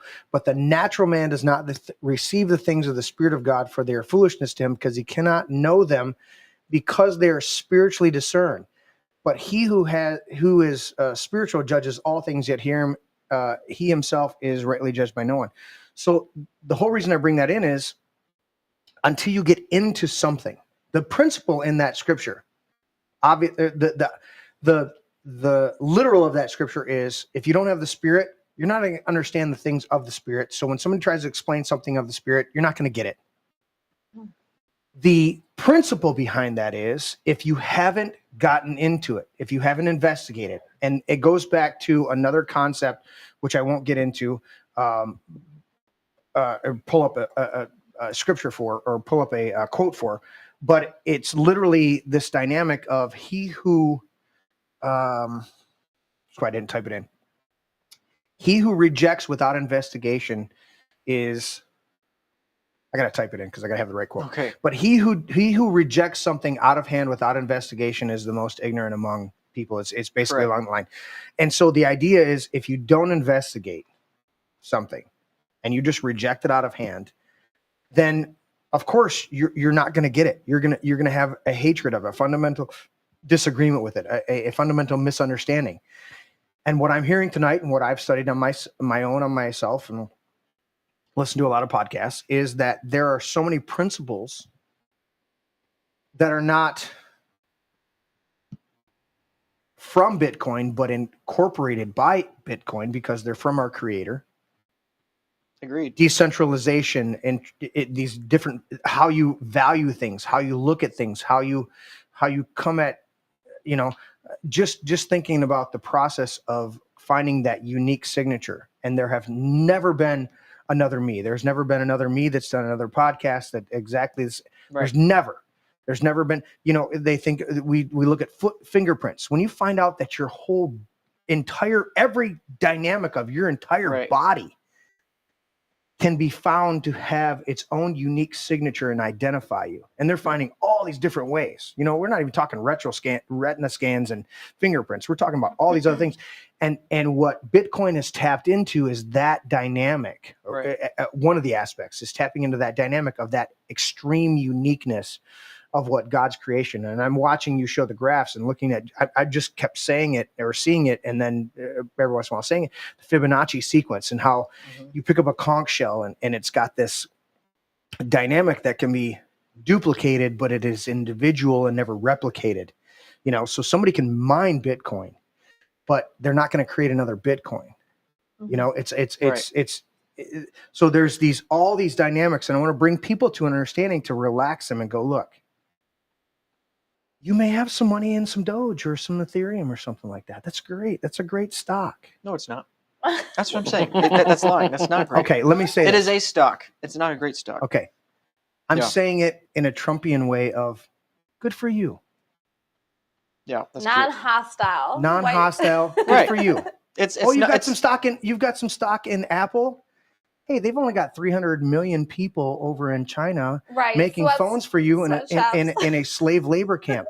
Good for you. It's a great phone. Great phone. It works good for you. I'm saying it in that dynamic. All right.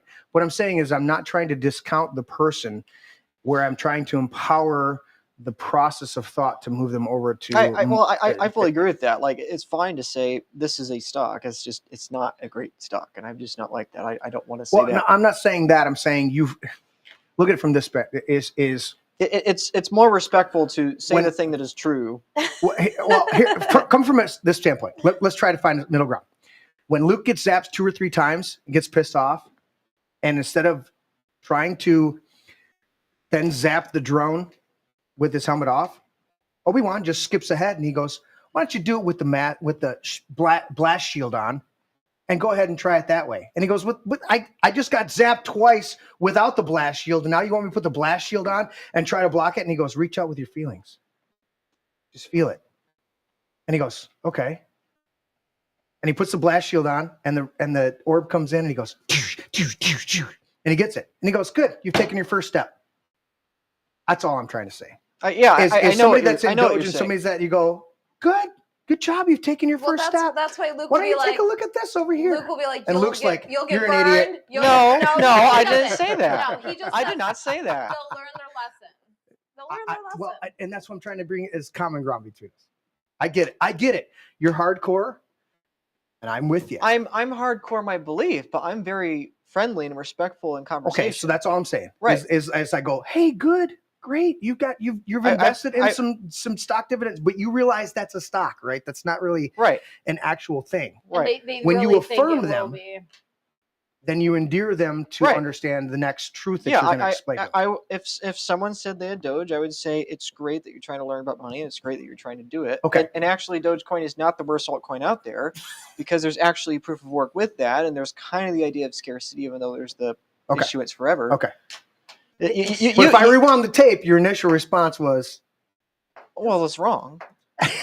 Okay, that's what I'm trying to. If something's wrong, it's wrong.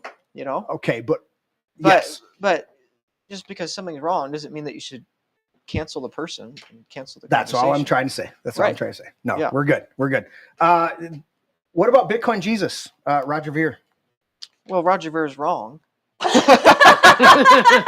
Okay. I'm saying that tongue in cheek. Yeah. So Roger Ver, along with other Bitcoin OGs, really, was a big champion of Bitcoin for a long time. I'm gonna pull him up in the back screen while you're talking. Yeah. But I then, don't even know Roger Ver. That's how new I am. I've watched multiple interviews with him, and just because he's on some of the shows that I watch, not because I went out to look for stuff. So the problem with Roger Ver is that he, along with Gavin and a few other people in the Bitcoin, the hard fork, the block size wars, chose the wrong side of the argument, which was in favor of centralized blocks and big blocks. And so it was a major blow to the Bitcoin community back in 2016, 17, whatever it was, to have somebody that was so pro Bitcoin decide to go the route of something that was distorting for his own gain at the expense of other people. So, I like Roger. I respect Roger. Obviously, if he was sitting here, I'm happy to have a conversation with everyone. But, okay.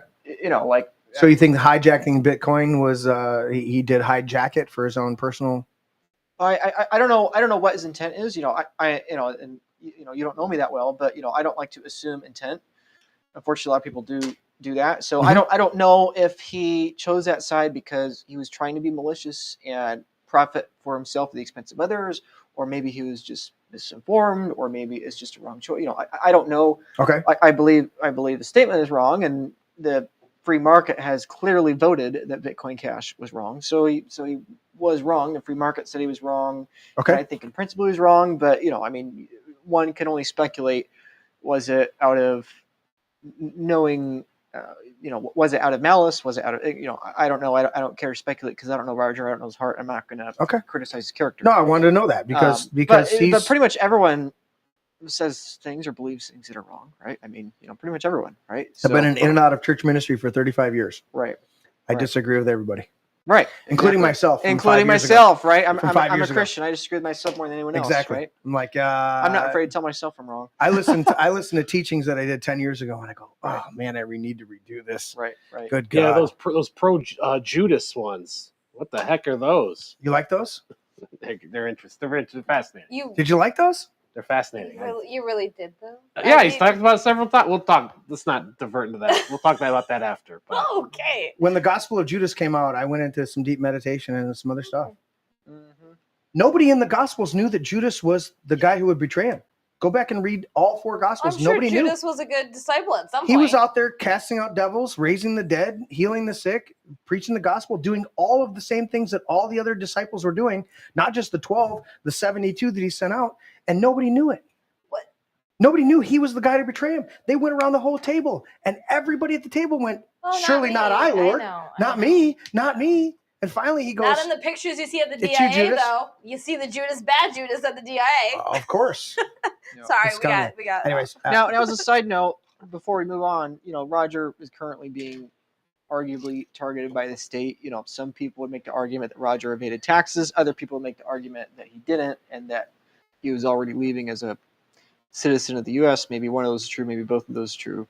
But that's unfortunate to see that that's happened, and I hope whatever is his just Bitcoin seized by the U.S. right now. well, no, they say he owes like $20 million or something. So I hope whatever is just comes to pass. Yeah. My understanding was that it was just like if you had a stock that goes up and you never cashed it out. Right. Unrealized. Yeah. Unrealized gains. I definitely believe there's a lot of sketchy stuff. I'm not going to say what I think because I don't really have a strong opinion. But I just had to ask you because we're talking about Bitcoin and he's a good guy.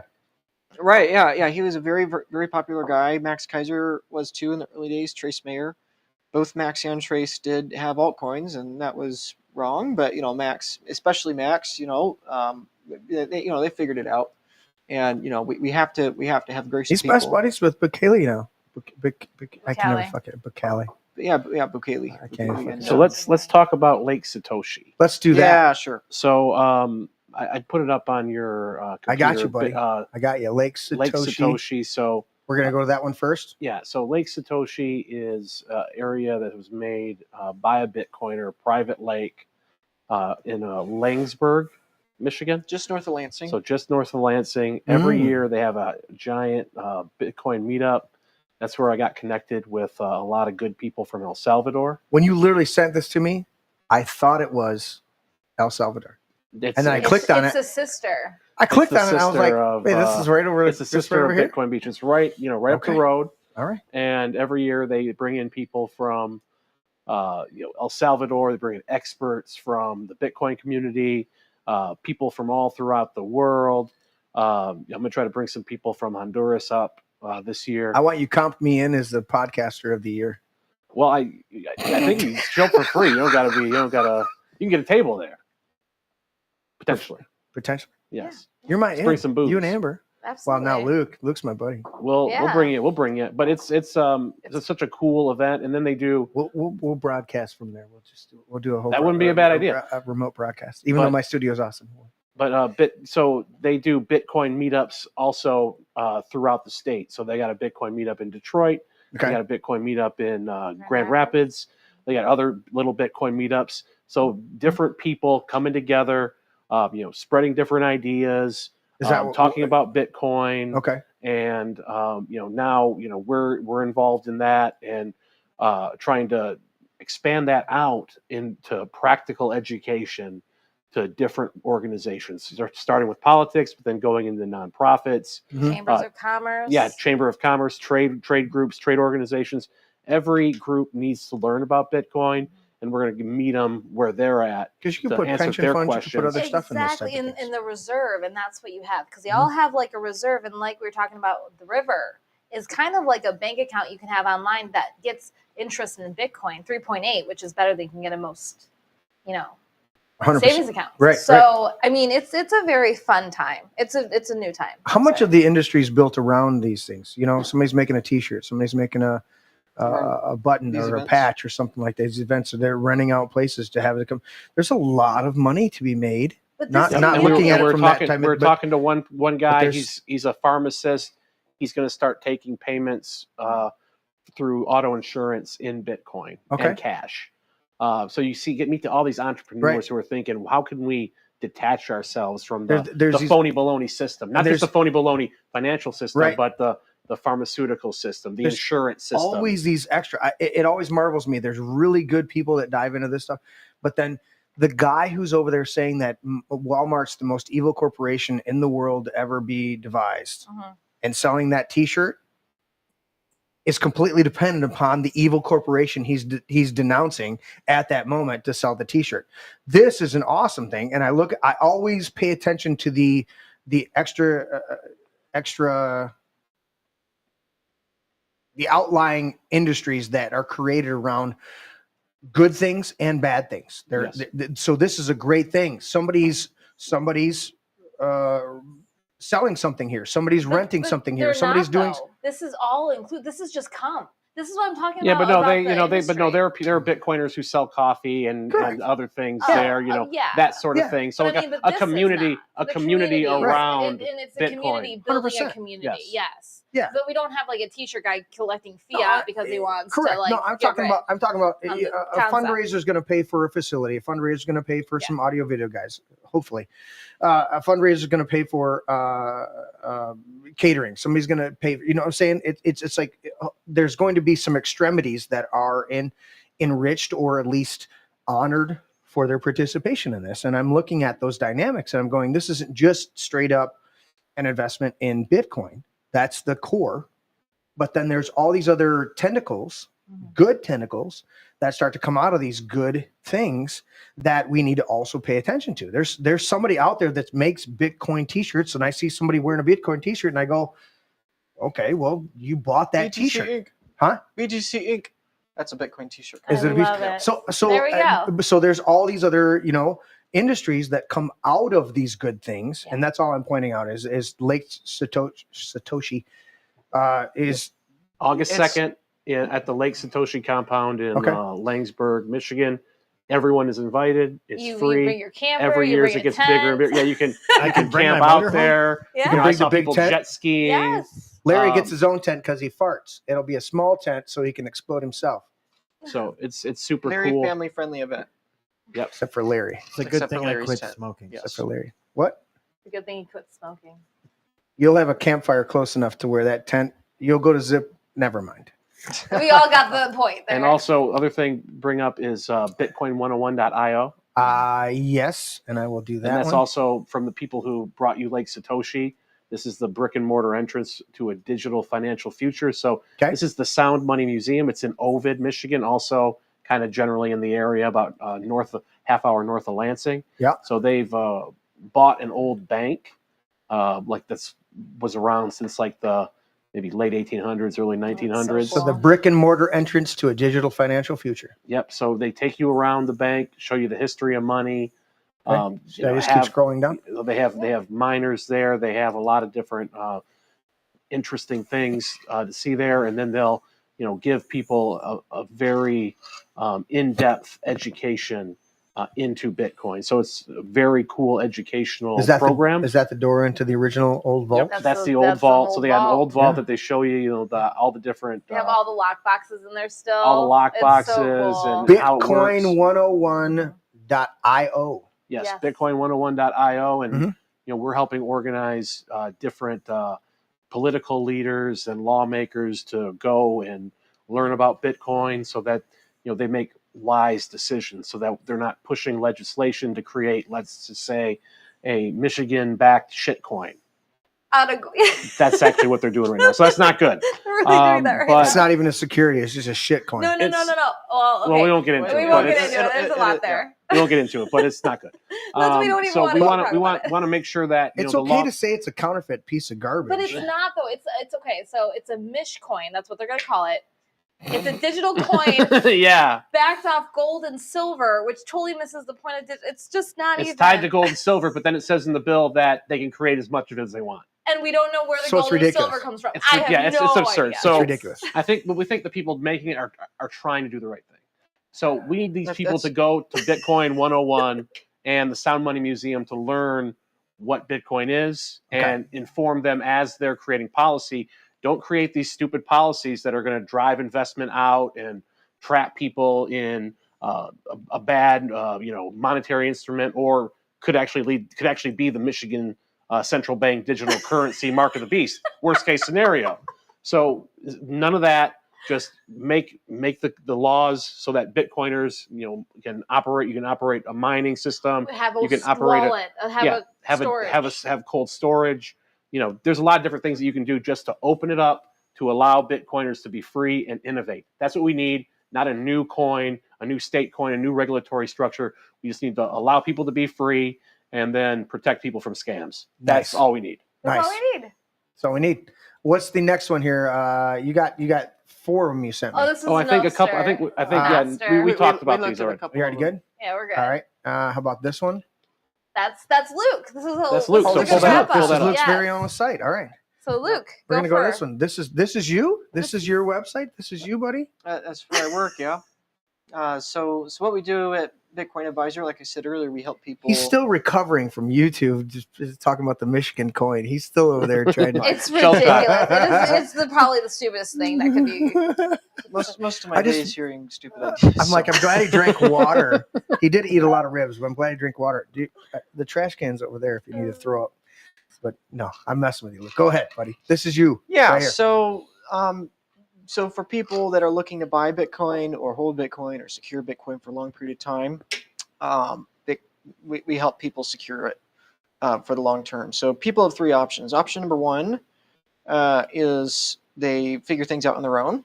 Option number two is they hire somebody to help them along the process. And option number three is they lose all their money when it comes to Bitcoin, because you need the knowledge, you need the education, you need the assistance one way or the other.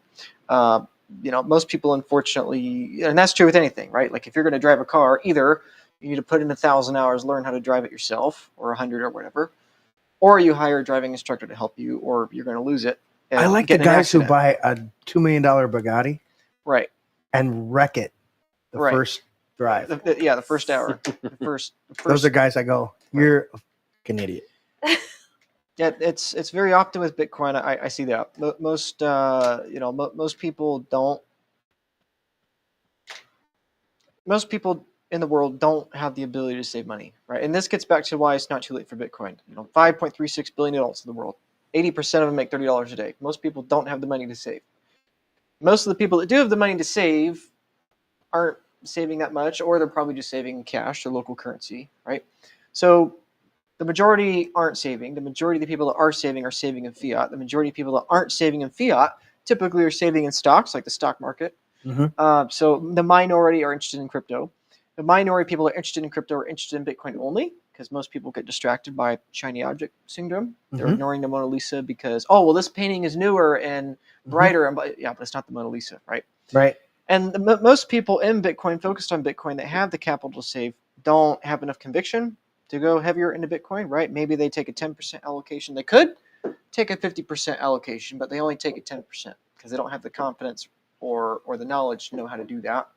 And so what we do at Bitcoin Advisor is basically we help people increase their confidence, increase their knowledge, and help them have tools and abilities they wouldn't have had otherwise. Most people on their own, probably have a 2 to 5% chance any given year of losing it. And so, we act with aligned incentives to help people figure out how to stack and buy as much Bitcoin as possible for as cheap as possible and hold it for as long as possible. So you got a team of 40 people, roughly $1 billion in assets. Since 2016, a 100% success rate so far. Not a single dollar of Bitcoin ever lost under management. Not because we're perfect, but because the system we have to help people doesn't have a single point of failure. And I think ultimately, long term, the future of Bitcoin is that it's going to be dominated by what's called multi-sig, which we don't have time to get into. But can you briefly Yeah, broach yeah. that? You can think of it like a Swiss bank account vault. Like you hear all the stories of people that lost Bitcoin or whatever, and that's because they had a single point of failure with their setup. And unfortunately, let's say somebody has Bitcoin in a system with single points of failure. Let's say there's a 1% chance they're going to die in the next year, 1% chance they're going to be scammed or have it stolen, and 1% chance that they're going to have a user, right? You add it up, if you have enough people with single points of failure over enough years, while the Bitcoin is increasing in value, which the higher it increases in value, the larger the honeypot, right? Mm-hmm. You are the new central bank. You are the new single point of failure. You are the new Fort Knox. Okay. Even if you have 100,000 times less money than Fort Knox, you're a million times easier to steal from. So my point is that the significance and importance of what is called multi-sig is that it reduces single points of failure in the custody setup, meaning it reduces the individual as a single point of failure against death, against user error, theft, anything like that, which also ironically also gives new opportunities for income and for borrowing products.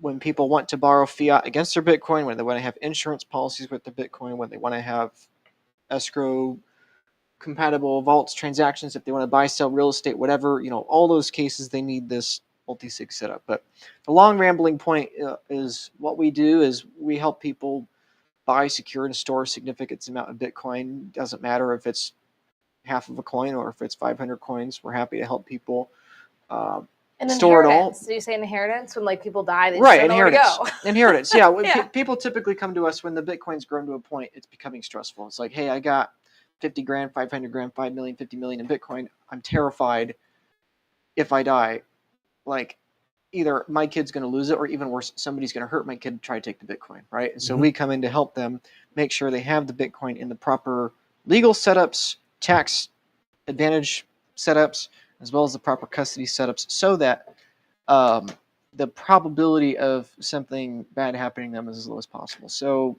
so for that kind of service, if people are going to buy 10 grand or more of Bitcoin, I encourage them to reach out. If they're buying more than $1 million, I would definitely encourage them to reach out. But whatever the case, the big encouragement is, even if you don't use us, people either have the choice, put in the work to figure it out and become an expert in custody, tax, and legal prevention, or hire us. And either way, right, you got to put in the proof of work. Either you got to pay a cost to hire somebody else with the knowledge to help you, or you got to put in the work yourself. There's no such thing as a free lunch. Going one's own way, there's an intangible cost. Going with us, there's a tangible cost. So anyway, at the end of the day, that's what I do. It probably doesn't pertain to people that are newer to Bitcoin. For people that aren't at that point yet, I would encourage just buy $1 of Bitcoin, buy $10 worth of Bitcoin. A great stacking goal, if somebody is watching this in the United States or in Michigan, buy 1 million Satoshis per person in your family. I think that is a great place to start. So if you got 3 kids, buy 3 million Satoshis. If you got 5 kids, buy 5 million. If you got 1 kid, buy 1 million. I think it's What's the dollar equivalent to that right now? About $1,000, Okay. 800, 900. And the Per reason, kid?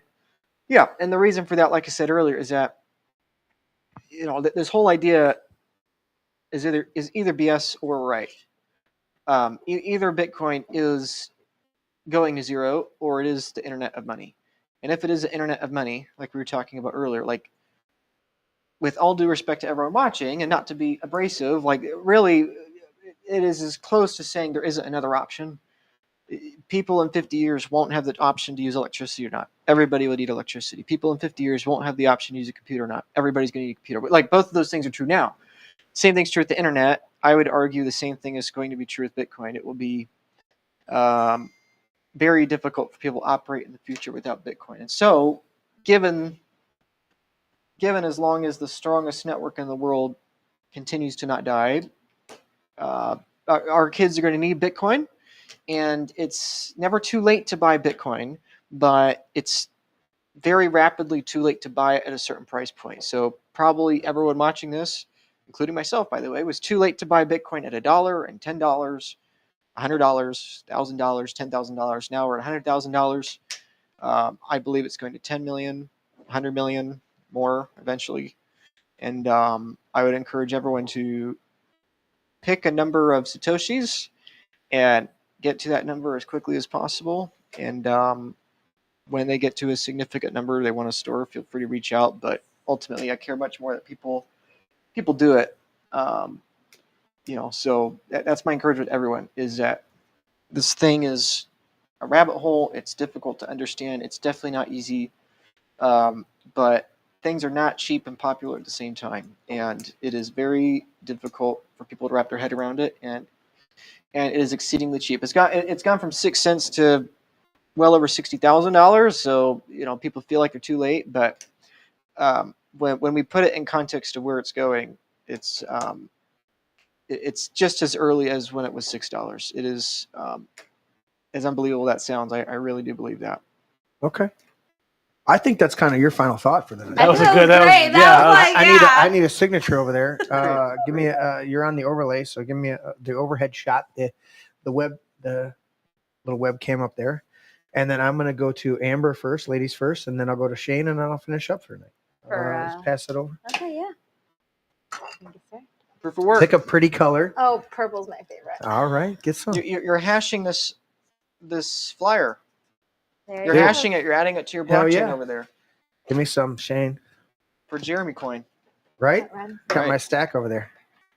It's all about legacy. We only live one life, Right. and what we leave behind And to that's the next generation. Yeah, and is that's really what matters. Bitcoin does. Bitcoin helps you buy your time back and buy your kids back. Like That's what I love. that's the whole point. People will be fine if they don't buy Bitcoin, but people will lose people will be able to buy a lot of time back if they buy Bitcoin. Amber, give me your final thoughts, honey. No, this was really, really great. Thank you for having me. And I hope to be back and buy Bitcoin. That's the best thing you can do right now. Shane, what do you you need the brain. Yes. We've had, you know what happens? We had the squishy brains like that was I given know, to us. yeah. I was like, what And happened to the brain? My grandkids get it. And then it explodes invariably when they throw it up against the wall. So this is a steadier brain. So I'm gonna This is have like my daughter. kryptonite. I'm gonna have my daughter crochet a brain with like a whole bunch of beads in it, and she's gonna actually crochet an F-bomb, so that when somebody says "fuck," we can throw it on the table. and Oh, it we doesn't went s- the whole It doesn't show. sound like this. We went the whole show. No, we didn't. No, we didn't. No, we didn't. No, Larry. no, Where were we you? had it like Larry's three been times. he's been in and out sleeping over there. I'm the only one that hasn't said it, farting and sleeping. actually. Go ahead, Shane. Give me your give me your final thoughts. So you tonight, had buddy. it over there, though. That's what I was Okay. saying. Like, you had He was you playing played with Anyway, it. my Embracing it. anyway, here's my fucking final thought. Fucking final thought. All right, Um, all right. It's pretty harsh. What the so, fuck? So yeah, just Bitcoin is like I think Amber said earlier, politics is a brutal racket. I mean, you've seen President Trump, win the presidency against all odds, and he's doing really good things right now. But long-lasting solutions are not going to come through the political realm. They're going to have to come through technology and innovation, and Bitcoin is the way to do that. We've talked a lot about how Bitcoin is the internet of money. It's digital gold. It's here to last. It's essentially too big to fail, but it's also going to be a platform for a new economy that we can build things that are going to revolutionize the way we interact, the way we conduct our economy, the way that we speak to each other. It's going to make Big Brother untenable. It's going to be the network that allows us to have freedom for thousands of years to come. So get on board right now. Start buying. Buy a little bit here, a little bit there. I don't hold a ton of it, but any little you can get your hands on, now's a good buying time. It's 85,000 or whatever. So who knows? It could never be this low again. So you might as well, anytime you see a dip, get in there and buy some. Get on River, get on Coinbase, whatever it is. Just start buying, and then once you really start accumulating it, once you really start building that wealth of knowledge, then you can start coming to these Bitcoin meetups that are happening all throughout the state. You can start talking to experts like Luke, and they can tell you how to protect your Bitcoin so that you're not relying on platforms that are owned by corporations or that could be seized or yada, yada, yada, or whatever. So just get in the game, start buying right now. And because it's not going to be, not that I'm saying that, political activism is bad. You definitely got to fight the good fight in the political realm, but that's stopgap. Long-term future, defending our freedom is going to come through technological innovation. And that's going to be, the springboard is going to be the Bitcoin blockchain network. Excellent, my friend. Excellent. Anything else over there? You clicked off. I want to make sure you didn't have anything. You clicked on or clicked off. No, I'm good. Thank you. Buddy. Appreciate it. It's been a pleasure to have you tonight, Luke, for the first time. Appreciate you, buddy. Shane, as always. Amber, finally coming out of the shadows and sitting here on the podcast. Very exciting. Thank you all for getting in here. Go to my what, Larry? Do your job. I turned you off. I know. I was getting I know. bored with you. I'm bored with you. Thank you guys for tuning in tonight, and everybody that's watching a rebroadcast, because we're going to have a huge rebroadcast stream. Like, share, and subscribe. Do all of that stuff. Larry, in your upper feed, he doesn't even know what I'm saying. Go to thealexjonesstore.com/thisismybrain. thealexjonesstore.com/thisismybrain. And I think they do accept Bitcoin on there. Anyways, Great. phenomenal products on there. I take the bodies. I take the nitric boost. I take the turbo force. I take a whole bunch of their products. They're awesome. And if you support them, you're supporting us. We're all a big community. Also, I want to make sure you go to this gentleman's, whoops. I want you to go over there.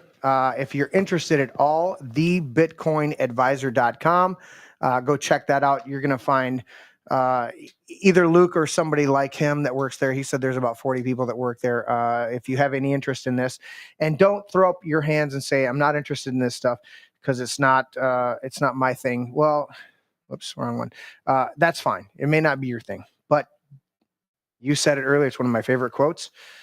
He who rejects, you said, you just said the Aristotle one, and now I'm confusing the two. I don't know which one. Which one are you talking about?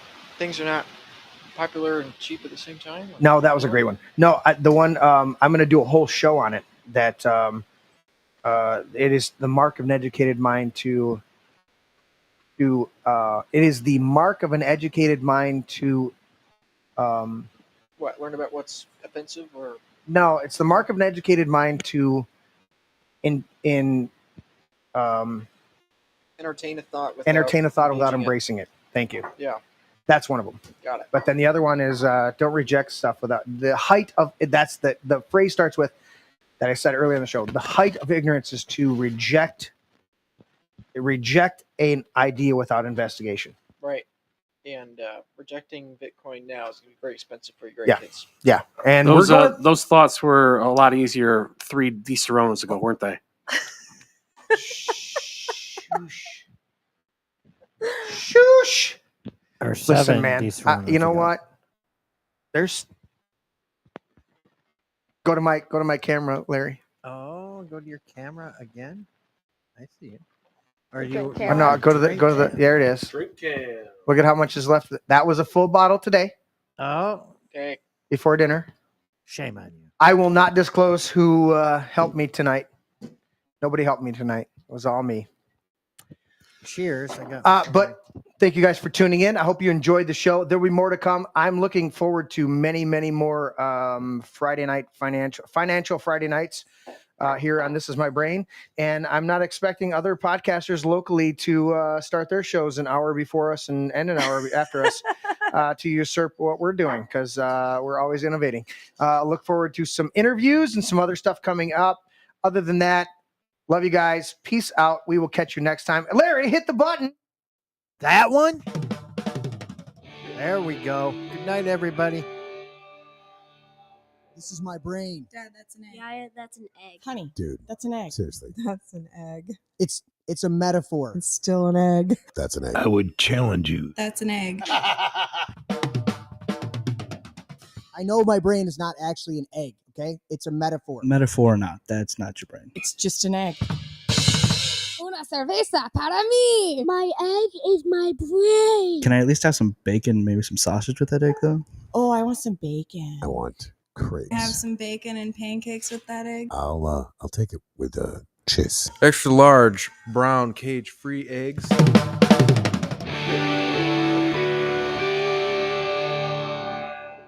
Can I have your brain with hot cakes? A sausage and a little toast and potato. That would be great.